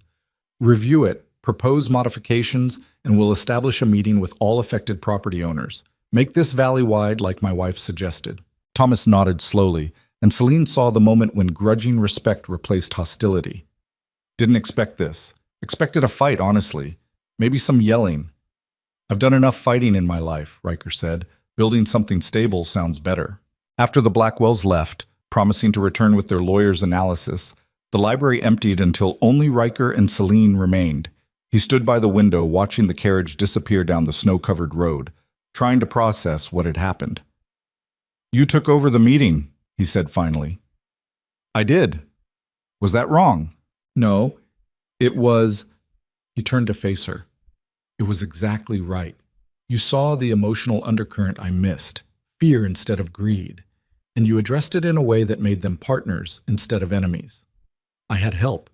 We built that proposal together. You extended it in a way I didn't have the vision to see, valley-wide instead of individual. That changes everything."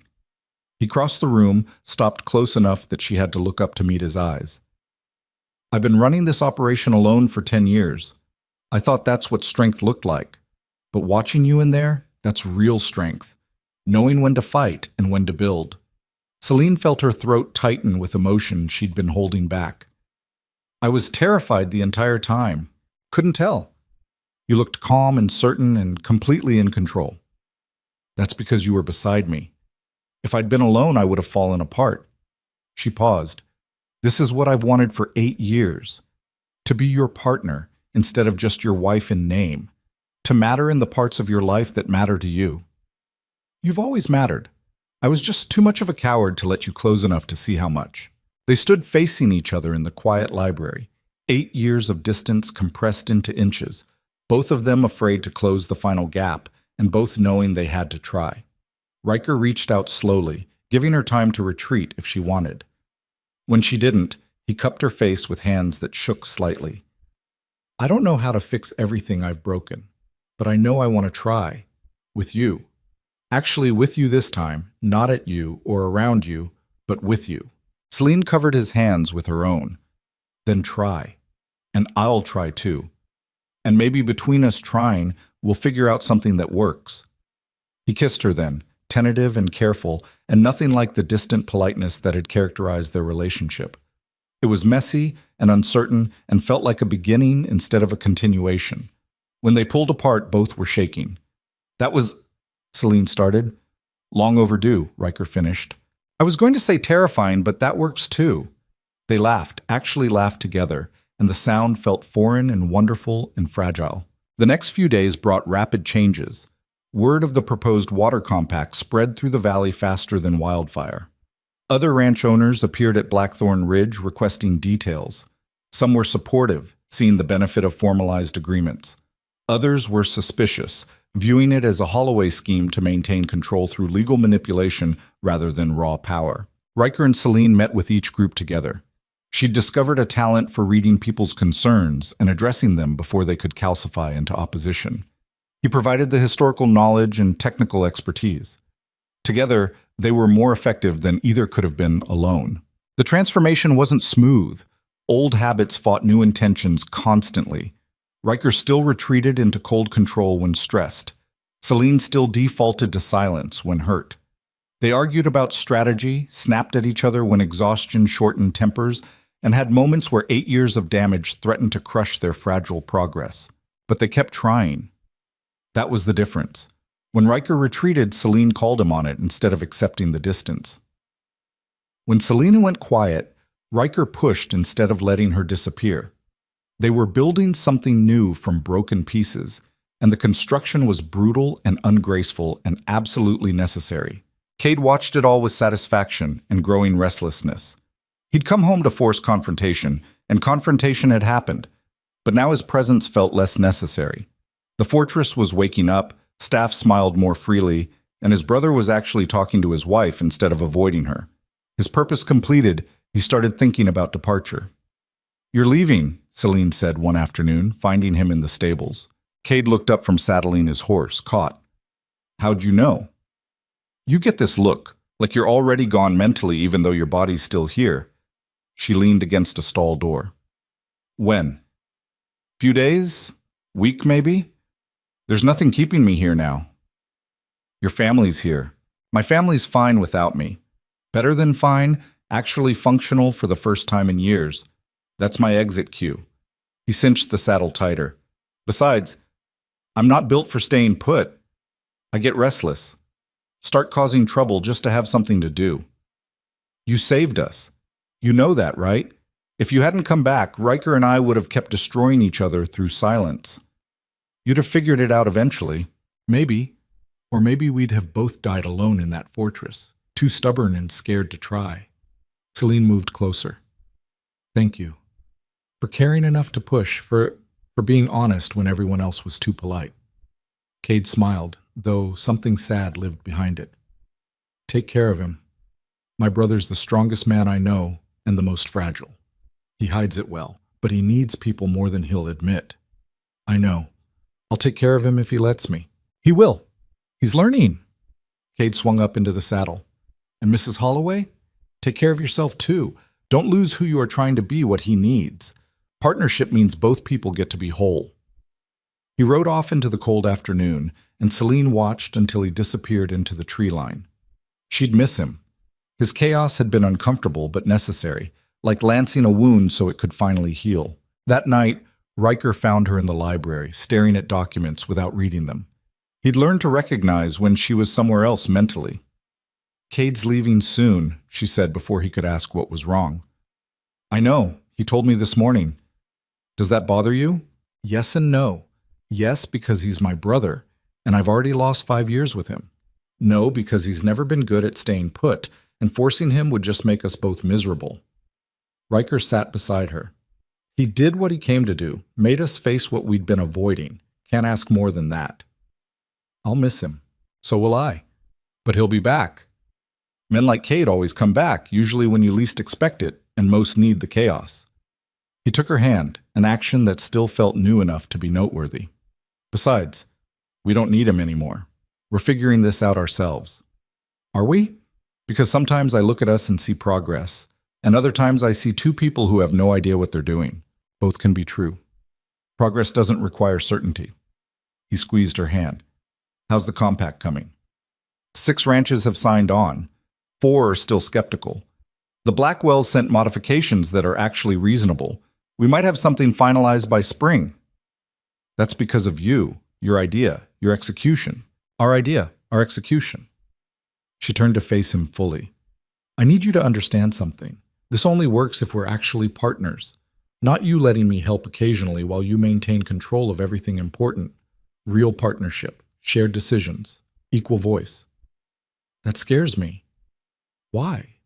Because I've spent 10 years believing that control equals survival. That if I'm not managing everything, it'll all fall apart. Letting go means trusting you to carry weight I've convinced myself only I can handle. And if I drop it, then we figure it out together instead of me cleaning up alone. He pulled her closer. I'm learning. Slowly and badly, but learning. You're going to have to be patient with me.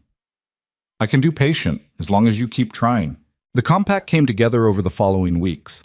Not smoothly. There were arguments, setbacks, ranchers who withdrew support, then returned, legal complications that required territorial involvement. But slowly, painfully, a framework emerged that protected water rights while maintaining individual property autonomy. The Blackwells signed first, which carried weight. Other ranches followed. By late March, as snow began melting and spring threatened arrival, 11 ranches had formalized the agreement. The valley had created something unprecedented, collective security, without surrendering individual control.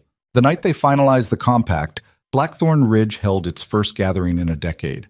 Not a formal dinner or business meeting, but an actual celebration. Ranch families came from across the valley, filling the fortress with noise and life, and the chaos of children running through halls that had been silent too long. Celine stood in the main hall, watching people laugh and talk, and exist in the space that had felt like a tomb for 8 years, and felt something break open in her chest. Not pain this time. Something else. Maybe joy. Maybe just the relief of surviving something that had tried very hard to kill her. You did this, Riker said, appearing beside her with 2 glasses of wine. We did this. You started it. I just followed where you led. He handed her a glass. The valley's talking about you. The quiet Mrs. Holloway who turned out to be the smartest person in the room, the woman who saved everyone from a range war nobody wanted. That's dramatic. It's true. Without the compact, we'd have spent this spring fighting over boundaries and water. People would have died. The valley would have fractured. He touched her face gently. You prevented that, by seeing a solution nobody else imagined. Celine leaned into the touch, this small gesture of affection that still felt miraculous.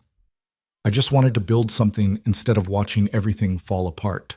You built more than something. You built hope. He paused. I'm proud of you. Probably should have said that weeks ago, but I'm saying it now.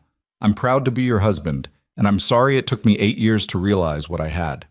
She kissed him then, in front of everyone, and the gathered crowd erupted in applause and whistles. They pulled apart laughing, embarrassed but not ashamed, and Celine realized that for the first time since arriving at Blackthorn Ridge, she felt like she belonged. The party continued late into the night. Children fell asleep on couches, adults drank and told stories, and the fortress filled with the kind of life it had been built for but rarely experienced. Martha moved through the crowd with satisfaction, watching her employer and his wife dance awkwardly and happily, and thought about prayers answered in unexpected ways. As midnight approached and guests began departing, Riker and Celine stood on the fortress steps, waving goodbye to the last families. The valley stretched before them, dark and still beautiful under moonlight, full of life they'd helped protect. We're going to be all right, Celine said quietly. Yes, we are. Riker pulled her close, and she let herself be held, accepting the comfort and affection she'd been denied for so long. It won't be perfect. We'll still fight and make mistakes and hurt each other sometimes, but we'll survive it. Because we're trying. Because we're trying together. They stood like that until cold drove them inside, two people who'd wasted years discovering they still had time to build something real. The fortress closed around them, no longer a prison but a home. And somewhere in the valley, the world continued turning, brutal and beautiful and full of possibility for those brave enough to fight for it. Spring arrived slowly that year, reluctant and uncertain, much like the changes happening inside Blackthorn Ridge itself. The snow melted in fits and starts, revealing dead grass and mud, and the promise of green underneath if you looked hard enough. The valley woke from winter's grip cautiously, as if afraid the cold might return and punish anything that dared hope too early. Celine stood in the conservatory on a morning in late April, watching rain instead of snow for the first time in months. The glass walls streamed with water, distorting the view but not obscuring it entirely. Beyond, she could see ranch hands working, cattle moving to fresh pasture, life resuming after the brutal pause winter always demanded. Behind her, she heard Riker's footsteps. She'd learned to distinguish his walk from everyone else's, measured but no longer quite so rigid, like he'd remembered how to move without armor weighing him down. James needs a decision about the northern fence line, he said, entering the conservatory. And Martha wants to know if we're hosting the valley meeting here or at the settlement hall. Here, Celine said without turning. We have the space, and it sends the right message. That Blackthorn Ridge is open instead of closed off. That's what I told her. He moved beside her at the window. You all right? You've been quiet this morning. Just thinking. About? She considered not answering, old habits suggesting that sharing doubts was weakness. But they'd promised honesty, even when honesty was uncomfortable. About how strange it is that everything's different but also the same. The fortress is still the fortress. The valley is still the valley. But somehow it all feels new. Maybe because we're new, Riker offered. Or trying to be, anyway. Are we succeeding? I can't always tell. He was quiet for a moment, and she appreciated that he didn't rush to reassure her. That was one thing that had changed. They'd both learned that sometimes questions didn't need immediate answers, just acknowledgement. I think we're succeeding at trying, he said finally, which is better than we were doing 6 months ago. Whether we're succeeding at the actual marriage part, that's harder to measure. But we're not failing, not anymore. Celine turned to face him. 4 months since that first honest conversation. 4 months of slowly rebuilding trust and learning how to be partners instead of strangers. It hadn't been smooth. They'd had arguments that ended with slammed doors and silence that lasted days. They'd hurt each other with careless words and thoughtless actions. They'd discovered that healing wasn't linear, that some days felt like progress, and others felt like sliding backward. But they'd kept trying. That was the thing that mattered. When Riker retreated into cold control, Celine pushed back instead of accepting it. When Celine disappeared into quiet resignation, Riker followed instead of letting her go. They'd learned to fight productively instead of destructively, to apologize when wrong, to forgive when right. "Cade sent a letter," Celine said, reaching into her pocket. "From California. He's working on a ranch near Sacramento. Says the weather's better, but the people are boring." Riker smiled slightly. "That sounds like him, always finding something to complain about." He asked if we're still talking to each other, or if we've reverted to silence. I think he's genuinely concerned we'll backslide the moment he's not here causing trouble. "What did you write back?" "That we're talking, fighting, and figuring it out. That he should visit in summer when the pass is clear. That we miss him." She handed Riker the letter. "He's proud of us, in his way. Says we're proof that even the most stubborn people can change if they get scared enough." "He's not wrong. I was terrified that night you had the nightmare. Hearing you cry out my name." Riker stopped, the memory still raw. "I realized I'd been so busy protecting myself from failure that I'd guaranteed it. Fear of losing you made me push you away, which meant I was losing you anyway. That's a special kind of stupid." "We were both stupid. I was so afraid of being hurt again that I stopped trying, which meant I hurt myself worse than you ever could." Celine took back the letter, folded it carefully. "My sister writes too. She wants to visit. Meet you properly, see if you're really as changed as I claim." "Am I?" "I don't know if you're changed or if you're just being who you always were underneath the armor. Does it matter?" "Probably not." He reached for her hand, an action that had become natural over months of practice. "Bring her here. I'd like to meet the woman who tried to rescue you from me. I owe her an apology for making rescue necessary." The Valley meeting 2 weeks later brought together representatives from 15 ranches, 3 settlements, and the Territorial Water Management Office. It was the formal ratification of the compact, the moment when months of negotiation became official policy. Celine had spent weeks preparing, working with lawyers to ensure the language was clear and enforceable, coordinating with ranch owners to address final concerns, managing logistics so the meeting would run smoothly. The fortress's great hall had been transformed. Tables arranged in a horseshoe so everyone could see each other, documents prepared in multiple copies. Martha had coordinated refreshments because even contentious meetings went better when people weren't hungry. The room hummed with conversation when Celine entered, voices bouncing off stone walls that had witnessed generations of Holloway business. Thomas Blackwell saw her first and nodded respectfully. Margaret did the same. Others followed suit, ranch owners who'd once pitied her or ignored her now acknowledging her as an equal. The transformation still startled Celine sometimes. She'd gone from invisible to essential not through grand gestures but through consistent competence, by showing up, doing the work, and refusing to disappear. Riker entered behind her and she felt the room's attention shift. He still commanded respect through presence alone, but now people looked between them as a unit rather than focusing on him exclusively. Partnership visible in how they moved through the space, checked in with each other non-verbally, presented as genuinely united rather than performatively so. The meeting lasted 4 hours. There were debates about specific language, concerns about enforcement mechanisms, questions about what happened when ranches changed ownership. Celine fielded half the questions, Riker handled the rest, and together they guided discussion toward resolution instead of conflict. When disagreements arose, they didn't steamroll opposition, but found compromises that addressed underlying concerns. By late afternoon, the compact was ratified with 14 ranches signing and 1 abstaining pending internal review. It wasn't unanimous, but it was sufficient. The Valley had created a framework for cooperation that would outlast any individual owner or dispute. They'd built something that could survive them. After everyone left, Celine found herself alone in the now empty Great Hall, surrounded by the detritus of successful collaboration, empty coffee cups, scattered papers, chairs pushed back from tables. She felt exhausted and exhilarated in equal measure. "You did it," Martha said, appearing with characteristic timing. "Created something this valley needed for 20 years, but nobody had the vision to build. We did it, all of us together. Don't be modest. You saw what others couldn't, that cooperation was stronger than competition, that security came from agreements rather than power." Martha began collecting cups with efficient movements. "Mr. Holloway's grandfather built this fortress to protect against enemies. You've turned it into a place that creates allies instead. That's legacy, Mrs. Holloway, real legacy." After Martha left, Celine stood in the quiet hall and thought about legacy. She'd spent 8 years believing she'd failed at the one thing expected of her, giving Riker an heir. The whispers had been constant, the judgment implicit. But maybe legacy wasn't just about children or continuing bloodlines. Maybe it was about changing things for the better, about building systems that protected people, about transforming places that had been prisons into homes. She found Riker in his study, working through paperwork despite the late hour. He looked up when she entered, and she saw the same exhaustion she felt reflected in his face.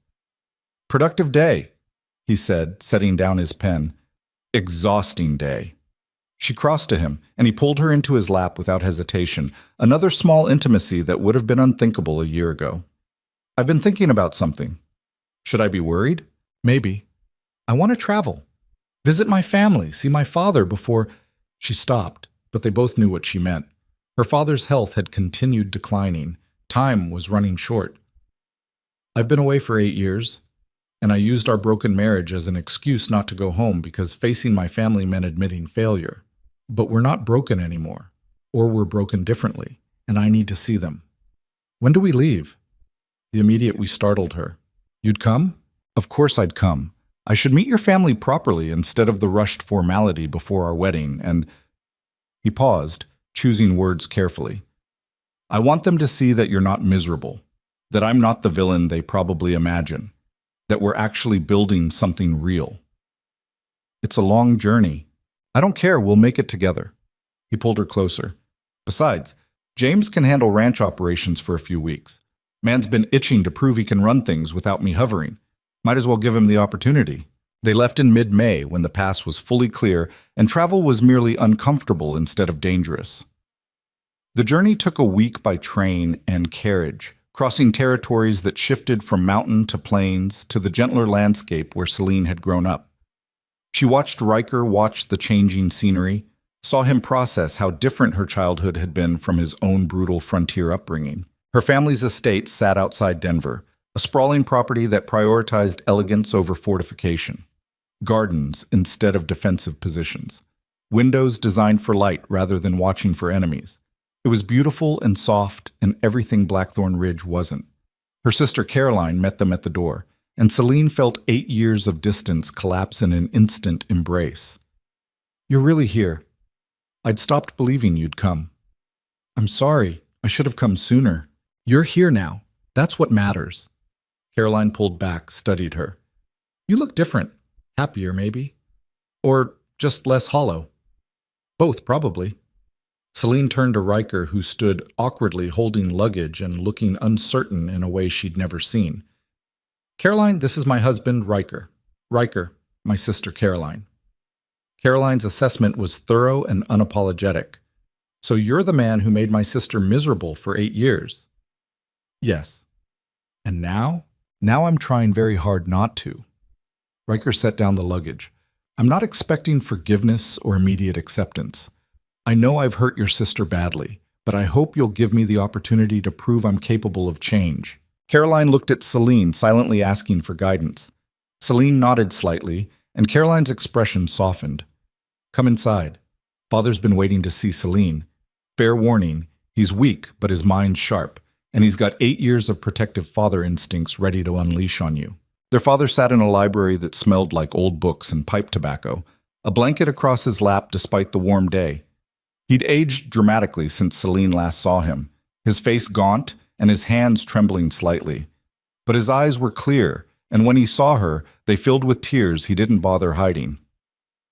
"Celine, my girl." She crossed to him, knelt beside his chair, and let herself be held the way she'd needed to be held for 8 years. "I'm sorry, Papa. I'm so sorry I stayed away. You're here now, that's enough." He released her, turned his attention to Riker, and his expression hardened. "You're the Holloway boy. Man now, I suppose. You've kept my daughter from her family." "I have. That was wrong. I have no defense except cowardice and poor judgment." Riker met the older man's gaze directly. "I'm trying to do better. Whether that's sufficient is Celine's determination to make, not mine." "And what's your determination?" her father asked Celine. She took Riker's hand, a public claiming that meant more than any words. That we wasted years being stupid, but we're not wasting any more. that he's flawed but trying, that I'm flawed but trying, that together we're building something worth having. Her father studied them both for a long moment. Then he nodded slowly. That's the most honest assessment of marriage I've heard. Most people dress it up in pretty lies. At least you two are clear-eyed about what you're facing. They spent 2 weeks with Celine's family. Long dinners filled with conversation and laughter. Days in the garden with her father, who wanted to hear everything about the valley, and the compact, and how she'd found purpose in a place that had tried to destroy her. Evenings with Caroline, catching up on lost time and rebuilding a relationship that distance had strained. Riker fit into the family awkwardly but genuinely. He wasn't charming or socially smooth, but he was honest about his mistakes and sincere in his efforts to improve. Celine's mother, who'd been coldly polite at first, gradually warmed as she watched how Riker treated her daughter, with respect, affection, and the kind of attention that spoke of genuine care rather than obligation. The night before they left, Celine's father asked to speak with them privately. They found him in the library again, looking even weaker but somehow more at peace. "I'm dying," he said without preamble. "Doctors give me a few months at most. I wanted to say it plainly so we're not dancing around reality." Celine felt tears threaten but held them back. "Papa, let me finish. I've made peace with it. Lived a good life, raised 2 exceptional daughters, built something that will outlast me. But I needed to see you before I went. Needed to know you were all right." He looked at Riker. "You've hurt her. Don't think I've forgotten that. But you're also making amends, and that takes courage. Keep doing it, every day, even when it's hard, especially when it's hard." "I will," Riker promised. "And Celine," her father's voice gentled, "you've always been the strong one, the one who endures, but strength isn't just endurance. Sometimes it's knowing when to fight, when to forgive, when to demand more. You've learned that. Don't forget it." "I won't." He died 3 weeks after they returned to Blackthorn Ridge. The telegram arrived on a morning when rain fell softly and the valley looked green and alive. Celine read it once, folded it carefully, and didn't cry until Riker found her an hour later sitting in the conservatory, surrounded by plants that grew despite everything, because growing was what living things did. He held her while she fell apart, said nothing because nothing would help, and just provided the presence she needed. Later, they would travel back for the funeral. Later, she would grieve properly and fully. But in that moment, she let herself break in her husband's arms and trusted he wouldn't let the pieces scatter. Summer arrived in full force, bringing heat and work and the constant activity of ranch life. The compact held through its first test when drought threatened the valley and water became scarce. Instead of fighting, ranches coordinated sharing and preservation based on the agreements they'd established. Nobody was happy about the restrictions, but nobody died and nobody's operation failed completely. The system worked. Celine found herself pulled into valley politics more deeply than she'd anticipated. Other ranch wives sought her advice on issues ranging from water management to settlement disputes. She'd become, almost accidentally, a leader in a community that had once ignored her. It was exhausting and fulfilling, and nothing like the isolated existence she'd lived for 8 years. One evening in late July, she and Riker sat on the fortress steps watching sunset paint the valley in gold and orange. They'd developed a habit of ending days this way when weather permitted, sitting together in comfortable silence or easy conversation, marking the passage of time with shared presence. "I was thinking about that first night," Riker said quietly, "when I told you we should keep our lives separate, that it would be cleaner. I remember. I was wrong about everything. It wasn't cleaner. It was cowardly. It didn't protect either of us. It just prolonged suffering." He turned to look at her. "I wasted the first 8 years of our marriage. I know I can't get that time back. But I want you to know I don't intend to waste any more. We both wasted it. I could have fought harder, demanded more, refused to accept your distance. But I was young and scared, and eventually I just gave up." Celine leaned against him. "The thing I've learned is that blame doesn't fix anything. Understanding does. We were both doing the best we could with what we knew, and what we knew wasn't enough. Now we know better, so we're doing better." "Are we doing better? Some days I still feel like I'm stumbling around in the dark." "We're doing better. Not perfect, but better. And better is enough." She paused. "Martha told me yesterday that the fortress feels alive again, that there's laughter in the halls, and people aren't walking on eggshells anymore. That's because of us, because we stopped hiding from each other and from life itself. They sat in silence as the sun sank lower, painting the sky in colors that would fade but return tomorrow and the day after. The valley stretched before them, brutal and beautiful, full of people whose lives were interconnected in ways they'd helped formalize and protect. It wasn't paradise. Problems remained. They always would. But it was home in a way it hadn't been before. "Do you think we'll have children?" Celine asked suddenly. The question surprised them both. They'd avoided the topic, dancing around it because it carried 8 years of judgment and whispers and failure. "Do you want them?" Riker asked carefully. "I don't know. I spent so long being told I'd failed because I hadn't produced an heir that the whole idea became poisoned. But lately I've been wondering if maybe—" She stopped, searched for honesty. "If maybe I want the choice, not because it's expected or required, but because we actually have something worth passing on now. We have time. No rush to decide." He took her hand. "Whatever you want, whatever we decide together, that's what we'll do. No expectations, no pressure, just us figuring out our lives." Fall arrived with the first frost in September, and with it came Cade, riding up to Blackthorn Ridge unannounced and grinning like trouble on horseback. He'd been gone 6 months, and in that time he'd apparently worked 3 different ranches, gotten in 2 fights, and nearly gotten engaged again before common sense prevailed. "Place looks different," he said, dismounting in the courtyard where Riker and Celine met him. "Happier. Less like a fortress and more like a home." "We've made changes," Riker said, and the understatement made all 3 of them laugh. Cade stayed for 2 weeks, and his presence brought the kind of chaos that was entertaining rather than destructive. He told stories, flirted with the ranch hands' daughters, and watched Riker and Celine with satisfaction that bordered on smugness. "Told you talking would help," he said one night over dinner. "You told us to stop being idiots," Celine corrected. "Slightly different advice. Same result." Cade raised his glass. "To my brother and his wife, who proved that even the most stubborn people can change when properly motivated by fear and external pressure." "That's a terrible toast," Riker said, "but accurate." Cade drank anyway. "I'm leaving again in a few days, heading to Wyoming, but I'll be back next spring, and I expect to find you 2 still talking and maybe even smiling occasionally." "We smile," Celine protested. "Now you do. Before, you both looked like you were attending a funeral. Your own funeral, specifically." Cade's expression turned serious. "I'm proud of you both. I know that sounds condescending coming from the younger, reckless brother, but I am. You faced your failures and did the hard work of fixing them. That takes guts." After he left, the fortress settled back into routine, but the routine felt different now. Rich instead of empty. Full instead of hollow. Celine had taken over management of household affairs entirely. Riker consulted her on ranch decisions, and together they made choices about their shared future instead of living parallel lives that never intersected. Winter returned as winter always did, but this time it felt less brutal. The fortress was warm, filled with life and laughter, and the comfortable presence of people who'd learned to be together instead of simply existing in proximity.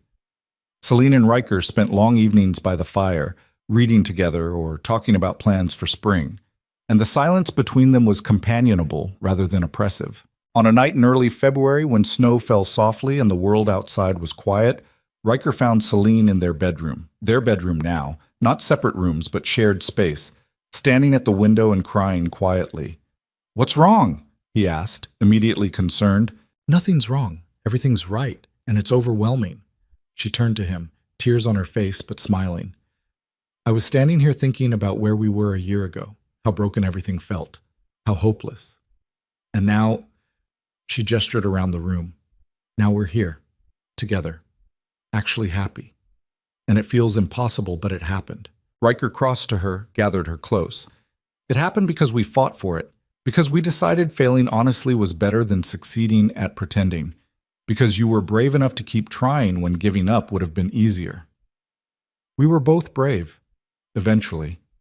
She pulled back enough to see his face. "I love you. I don't know if I've said that plainly, but I do. Not the obligatory love of duty or arrangement, but actual love. The complicated, messy, hard-won kind. I love you too, have for longer than I admitted, even to myself. Was too much of a coward to say it or show it, But it was there, buried under fear and stubbornness, but there. He kissed her softly. We wasted a lot of time. We did. But we have time now, years of it, if we're lucky. And I plan to use every moment better than we used the first 8 years. They stood together at the window, watching snow blanket the valley, and thought about time. How it could heal or harm depending on how you used it. How 8 years of waste could be redeemed by commitment to doing better. How love wasn't just a feeling, but a choice you made every day, especially on days when choosing felt hard. Spring came again, as spring always did, and with it came renewal. The valley bloomed, cattle moved to summer pasture, and the compact held through another season. Celine's sister visited, bringing her family and filling the fortress with the chaos of children who didn't know it had ever been a place of silence. The contrast was startling and beautiful. Life where there had been emptiness, joy where there had been resignation. One morning in early May, almost exactly a year after Celine and Riker had traveled to see her father, she woke feeling different. Not sick, just changed in some fundamental way she couldn't name. She knew before the doctor confirmed it 3 weeks later. New life building quietly while the world continued its routines. She told Riker that evening, watching his face cycle through shock and fear and wonder. "Are you happy?" she asked, needing to know. "I'm terrified," he admitted. And yes, happy. Overwhelmingly happy. He placed a hand carefully on her stomach, still flat but carrying possibility. "We're going to be better at this than we were at marriage." "That's a low bar." "True, but we cleared it eventually." He met her eyes. "Whatever comes, we face it together. That's the promise. Not that we'll be perfect, but that we'll keep trying. I can live with that." The baby arrived in January during a winter storm that made travel impossible and confined everyone to the fortress. A girl, healthy and loud, and completely unimpressed by her parents' fear and wonder. They named her Eleanor after Riker's mother, and watching him hold their daughter with shaking hands, Celine understood that healing wasn't just about fixing what was broken, it was about building something new from the pieces. The valley celebrated with the kind of enthusiasm that surprised them both. Gifts arrived from every ranch, even the ones that had opposed the compact initially. The fortress that had once stood isolated and feared became a place people visited, bringing food and congratulations, and the communal joy of new life in a harsh place. Martha held Eleanor with the satisfied expression of someone who'd known all along that time and effort could work miracles. "Thought I'd never see children in this house again. Glad I was wrong." "So am I," Celine said, watching Riker walk the baby around the conservatory, pointing out plants she couldn't see yet but would learn to love. "We cut it close, but we made it." "You did more than make it. You transformed this place." Martha handed Eleanor back carefully. "This fortress was built to keep people out. You've turned it into something that brings people together. That's powerful work." 5 years later, Blackthorn Ridge stood as busy and alive as it had ever been.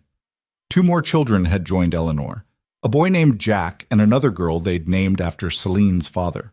The valley's compact had expanded to include 17 ranches and 4 settlements, creating a network of cooperation that had survived drought, harsh winters, and the inevitable disputes that arose when strong-willed people shared resources. Celine had become a valley leader in her own right, consulted on everything from water management to settlement disputes to how to integrate newcomers into established communities. Riker had learned to share power and decisions, and together they'd built something that was stronger than either could have created alone. One evening, with children finally asleep and the fortress quiet, they sat in their bedroom, the same room where Celine had once cried herself to sleep in loneliness, and looked at the life they'd built. "Do you ever think about those first 8 years?" Celine asked. "Sometimes. Usually with regret that I wasted them. I've stopped seeing them as waste. More like necessary foundation. We had to fail completely before we could learn how to succeed. Had to lose everything before we understood what mattered." Riker pulled her close, an action that had become as natural as breathing. "That's generous. I see them as years I stole from you through cowardice." "Then take the generosity. We can't change the past, but we can choose how we remember it." She kissed him softly. "Besides, I like our story. We didn't get it right the first time, but we got it right eventually. That's more honest than people who pretend they never struggled." "You're saying our complete failure makes us inspirational?" "I'm saying our recovery from failure does. Anyone can succeed when things are easy. It takes real strength to succeed after you've destroyed everything and have to rebuild from ruins. They sat in comfortable silence, listening to the fortress settle around them. Somewhere down the hall, one of the children cried out briefly, then settled. Outside, wind moved through trees and the valley slept. Inside, two people who'd almost lost each other held on and counted themselves lucky. The story could have ended with tragedy, with two people locked in silence until death freed them. With a fortress that stayed cold and empty, a monument to wasted potential. But stories don't have to end the way they begin, and people, stubborn, flawed, complicated people, can change if they're brave enough to try. Blackthorn Ridge stood against the Montana sky, no longer just a fortress, but a home. The same stone walls that had witnessed years of silence now echoed with laughter and life. The same halls that had felt like prison corridors had become passages children ran through, leaving joy in their wake. The same bedroom where Celine had once thought she'd die alone had become a sanctuary where two people learned that love wasn't just feeling. It was choice, effort, and the daily commitment to be better than you were yesterday. In the end, survival wasn't about being the strongest or the hardest or the most controlled. It was about having the courage to be vulnerable, to admit failure, to keep trying when trying seemed pointless. It was about understanding that the brutal world would always try to freeze you, but warmth came from choosing to build fires instead of accepting the cold. Riker and Celine had learned that lesson the hard way, through years of pain and waste and accumulated small deaths. But they'd learned it. And in learning, they'd transformed not just their marriage, but themselves, their home, and the valley that had watched their struggle and witnessed their redemption. Some people would say they were lucky, that timing saved them, or that Cade's intervention was the real hero. But luck was just opportunity meeting preparation, and the real work, the brutal, ungraceful, necessary work, had been theirs alone. Two people deciding that the life they had wasn't the life they wanted, and having the guts to tear everything down and rebuild from honest foundations. That was the real victory. Not the happy ending, but the willingness to fight for one when surrender would have been so much easier.